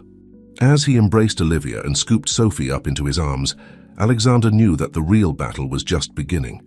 But with his family by his side, he felt ready for whatever Cornelius and fate might throw their way. The storm might rage on outside, but here, in this moment, they were the eye of their own hurricane, calm, centered, and unshakable in their love for each other. The crisp autumn air carried a sense of anticipation as Alexander straightened his tie, standing before the full-length mirror in their bedroom. Today was the day, the culmination of months of struggle, growth, and unwavering love. Today he and Olivia would renew their vows, not as part of a business arrangement, but as a true declaration of their love and commitment. "You look handsome," Olivia's voice came from behind him. He turned to see her, resplendent in a simple yet elegant white dress, Sophie at her side in a matching flower girl outfit. Alexander's breath caught in his throat. "And you both look absolutely beautiful," he said, his voice thick with emotion. As they made their way to Central Park, where a small gathering of their closest friends and supportive colleagues awaited, Alexander couldn't help but reflect on the tumultuous journey that had brought them to this moment. The past few weeks had been a whirlwind of legal battles, public scrutiny, and personal triumphs. Cornelius had not given up easily, throwing everything he had at them in a desperate attempt to regain control. But Alexander, with Olivia by his side, had stood firm. They had faced every accusation with honesty and integrity, their unity unshakable in the face of adversity. Slowly but surely, public opinion had begun to turn in their favor. The final blow to Cornelius's plans had come just days ago, in a dramatic board meeting that would go down in Rothschild global history. Flashback to the board meeting. The tension in the room was palpable as Cornelius made his final play. "I have here," he announced, waving a folder dramatically, "irrefutable proof of Alexander's mismanagement and ethical breaches. Once you see this, you'll have no choice but to remove him from his position." But as he opened the folder, his face suddenly drained of color. The documents inside were not what he had expected. Instead, they detailed his own past transgressions, the true story of the Hawthorne merger, along with other ethically questionable decisions he had made over the years. Alexander stood, his voice calm but firm. "Father, I think it's time we put an end to this. The board deserves to know the truth, all of it." What followed was a frank, often painful discussion of the Rothschild legacy, both its triumphs and its darker chapters. Alexander laid bare the realities of growing up under Cornelius's impossible standards, the arranged marriage that had unexpectedly blossomed into love, and his vision for a company that balanced profit with ethical responsibility. As the meeting concluded, it was clear that a seismic shift had occurred. The board voted unanimously to support Alexander's continued leadership, with the stipulation that a new ethics committee be formed to ensure transparency and accountability at all levels of the company. Cornelius, his schemes finally laid bare, had no choice but to step down, his influence in the company he had built now little more than a shadow. As Alexander and Olivia exchanged their vows under the golden canopy of autumn leaves, the memory of that final confrontation seemed to fade away. Here, surrounded by the people they loved, nothing mattered but the promises they were making to each other. "Olivia," Alexander said, his voice carrying clearly across the small gathering, "when we first met, I thought I knew everything about business, about success, about life. But you and Sophie have taught me what truly matters. You've shown me the strength that comes from vulnerability, the richness of a life filled with love and purpose. I promise to spend every day trying to be worthy of the family we've built together." Olivia's eyes shimmered with tears as she responded, "Alexander, you came into our lives as part of an arrangement, but you've become the cornerstone of our family. Your love, your integrity, your unwavering support, they've given Sophie and me a home we never dreamed possible. I promise to stand by you, to face whatever life throws our way together, as partners and as family." As they sealed their vows with a kiss, cheers erupted from their gathered loved ones. Sophie bounced excitedly, throwing flower petals into the air. The reception that followed was a joyous affair, filled with laughter, heartfelt toasts, and the warm glow of new beginnings. As Alexander twirled Olivia on the dance floor, he caught sight of a familiar figure standing at the edge of the gathering. Cornelius stood there, looking older and more subdued than Alexander had ever seen him. Their eyes met across the space, decades of conflict and misunderstanding hanging between them. Then slowly, Cornelius gave a small nod, of acknowledgement, of respect, perhaps even of apology. Alexander returned the nod, feeling a weight he hadn't even realized he was carrying lift from his shoulders. He turned back to Olivia, pulling her close as they swayed to the music. "Everything okay?" she murmured, sensing the shift in his mood. Alexander smiled, pressing a kiss to her forehead. "Everything is perfect," he replied, and he meant it with every fiber of his being. As the sun began to set, casting a warm glow over the celebration, Alexander, Olivia, and Sophie stood together, watching their guests mingle and dance. The challenges they had faced, the storms they had weathered, had only served to strengthen the bonds between them. "What happens now?" Sophie asked, looking up at her parents with curious eyes. Alexander and Olivia exchanged a smile. "Now," Olivia said, squeezing Alexander's hand, "we live our happily ever after, but not the kind in fairy tales where everything is perfect all the time." "No," Alexander agreed, lifting Sophie into his arms. "Our happily ever after is the real kind, where we face challenges together, where we learn and grow every day, where we build a life filled with love and purpose." As they stood there, a family united by choice and strengthened by love, the future stretched out before them. Not a smooth path, but a journey they were eager to embark on together. The Rothschild name would continue to be associated with success and influence, but under Alexander's leadership, it would come to stand for something more: integrity, compassion, and the unshakable bonds of family. And in a cozy bakery in the heart of New York, where the aroma of fresh bread mingled with the sound of laughter and the warmth of community, the true legacy of their love story would continue to unfold. One day, one challenge, one moment of joy at a time. As the stars began to twinkle overhead, Alexander, Olivia, and Sophie joined their guests on the dance floor, their hearts full and their spirits soaring. They had weathered the storm and emerged stronger, more united, and more in love than ever. This was not an ending, but a beautiful new beginning for their family, for Rothschild Global, and for a future bright with possibility. And so, as the music played and loved ones celebrated around them, Alexander and Olivia began the next chapter of their extraordinary journey, not as an arranged match, but as true partners, bound by love, strengthened by adversity, and committed to building a legacy of love, integrity, and purpose.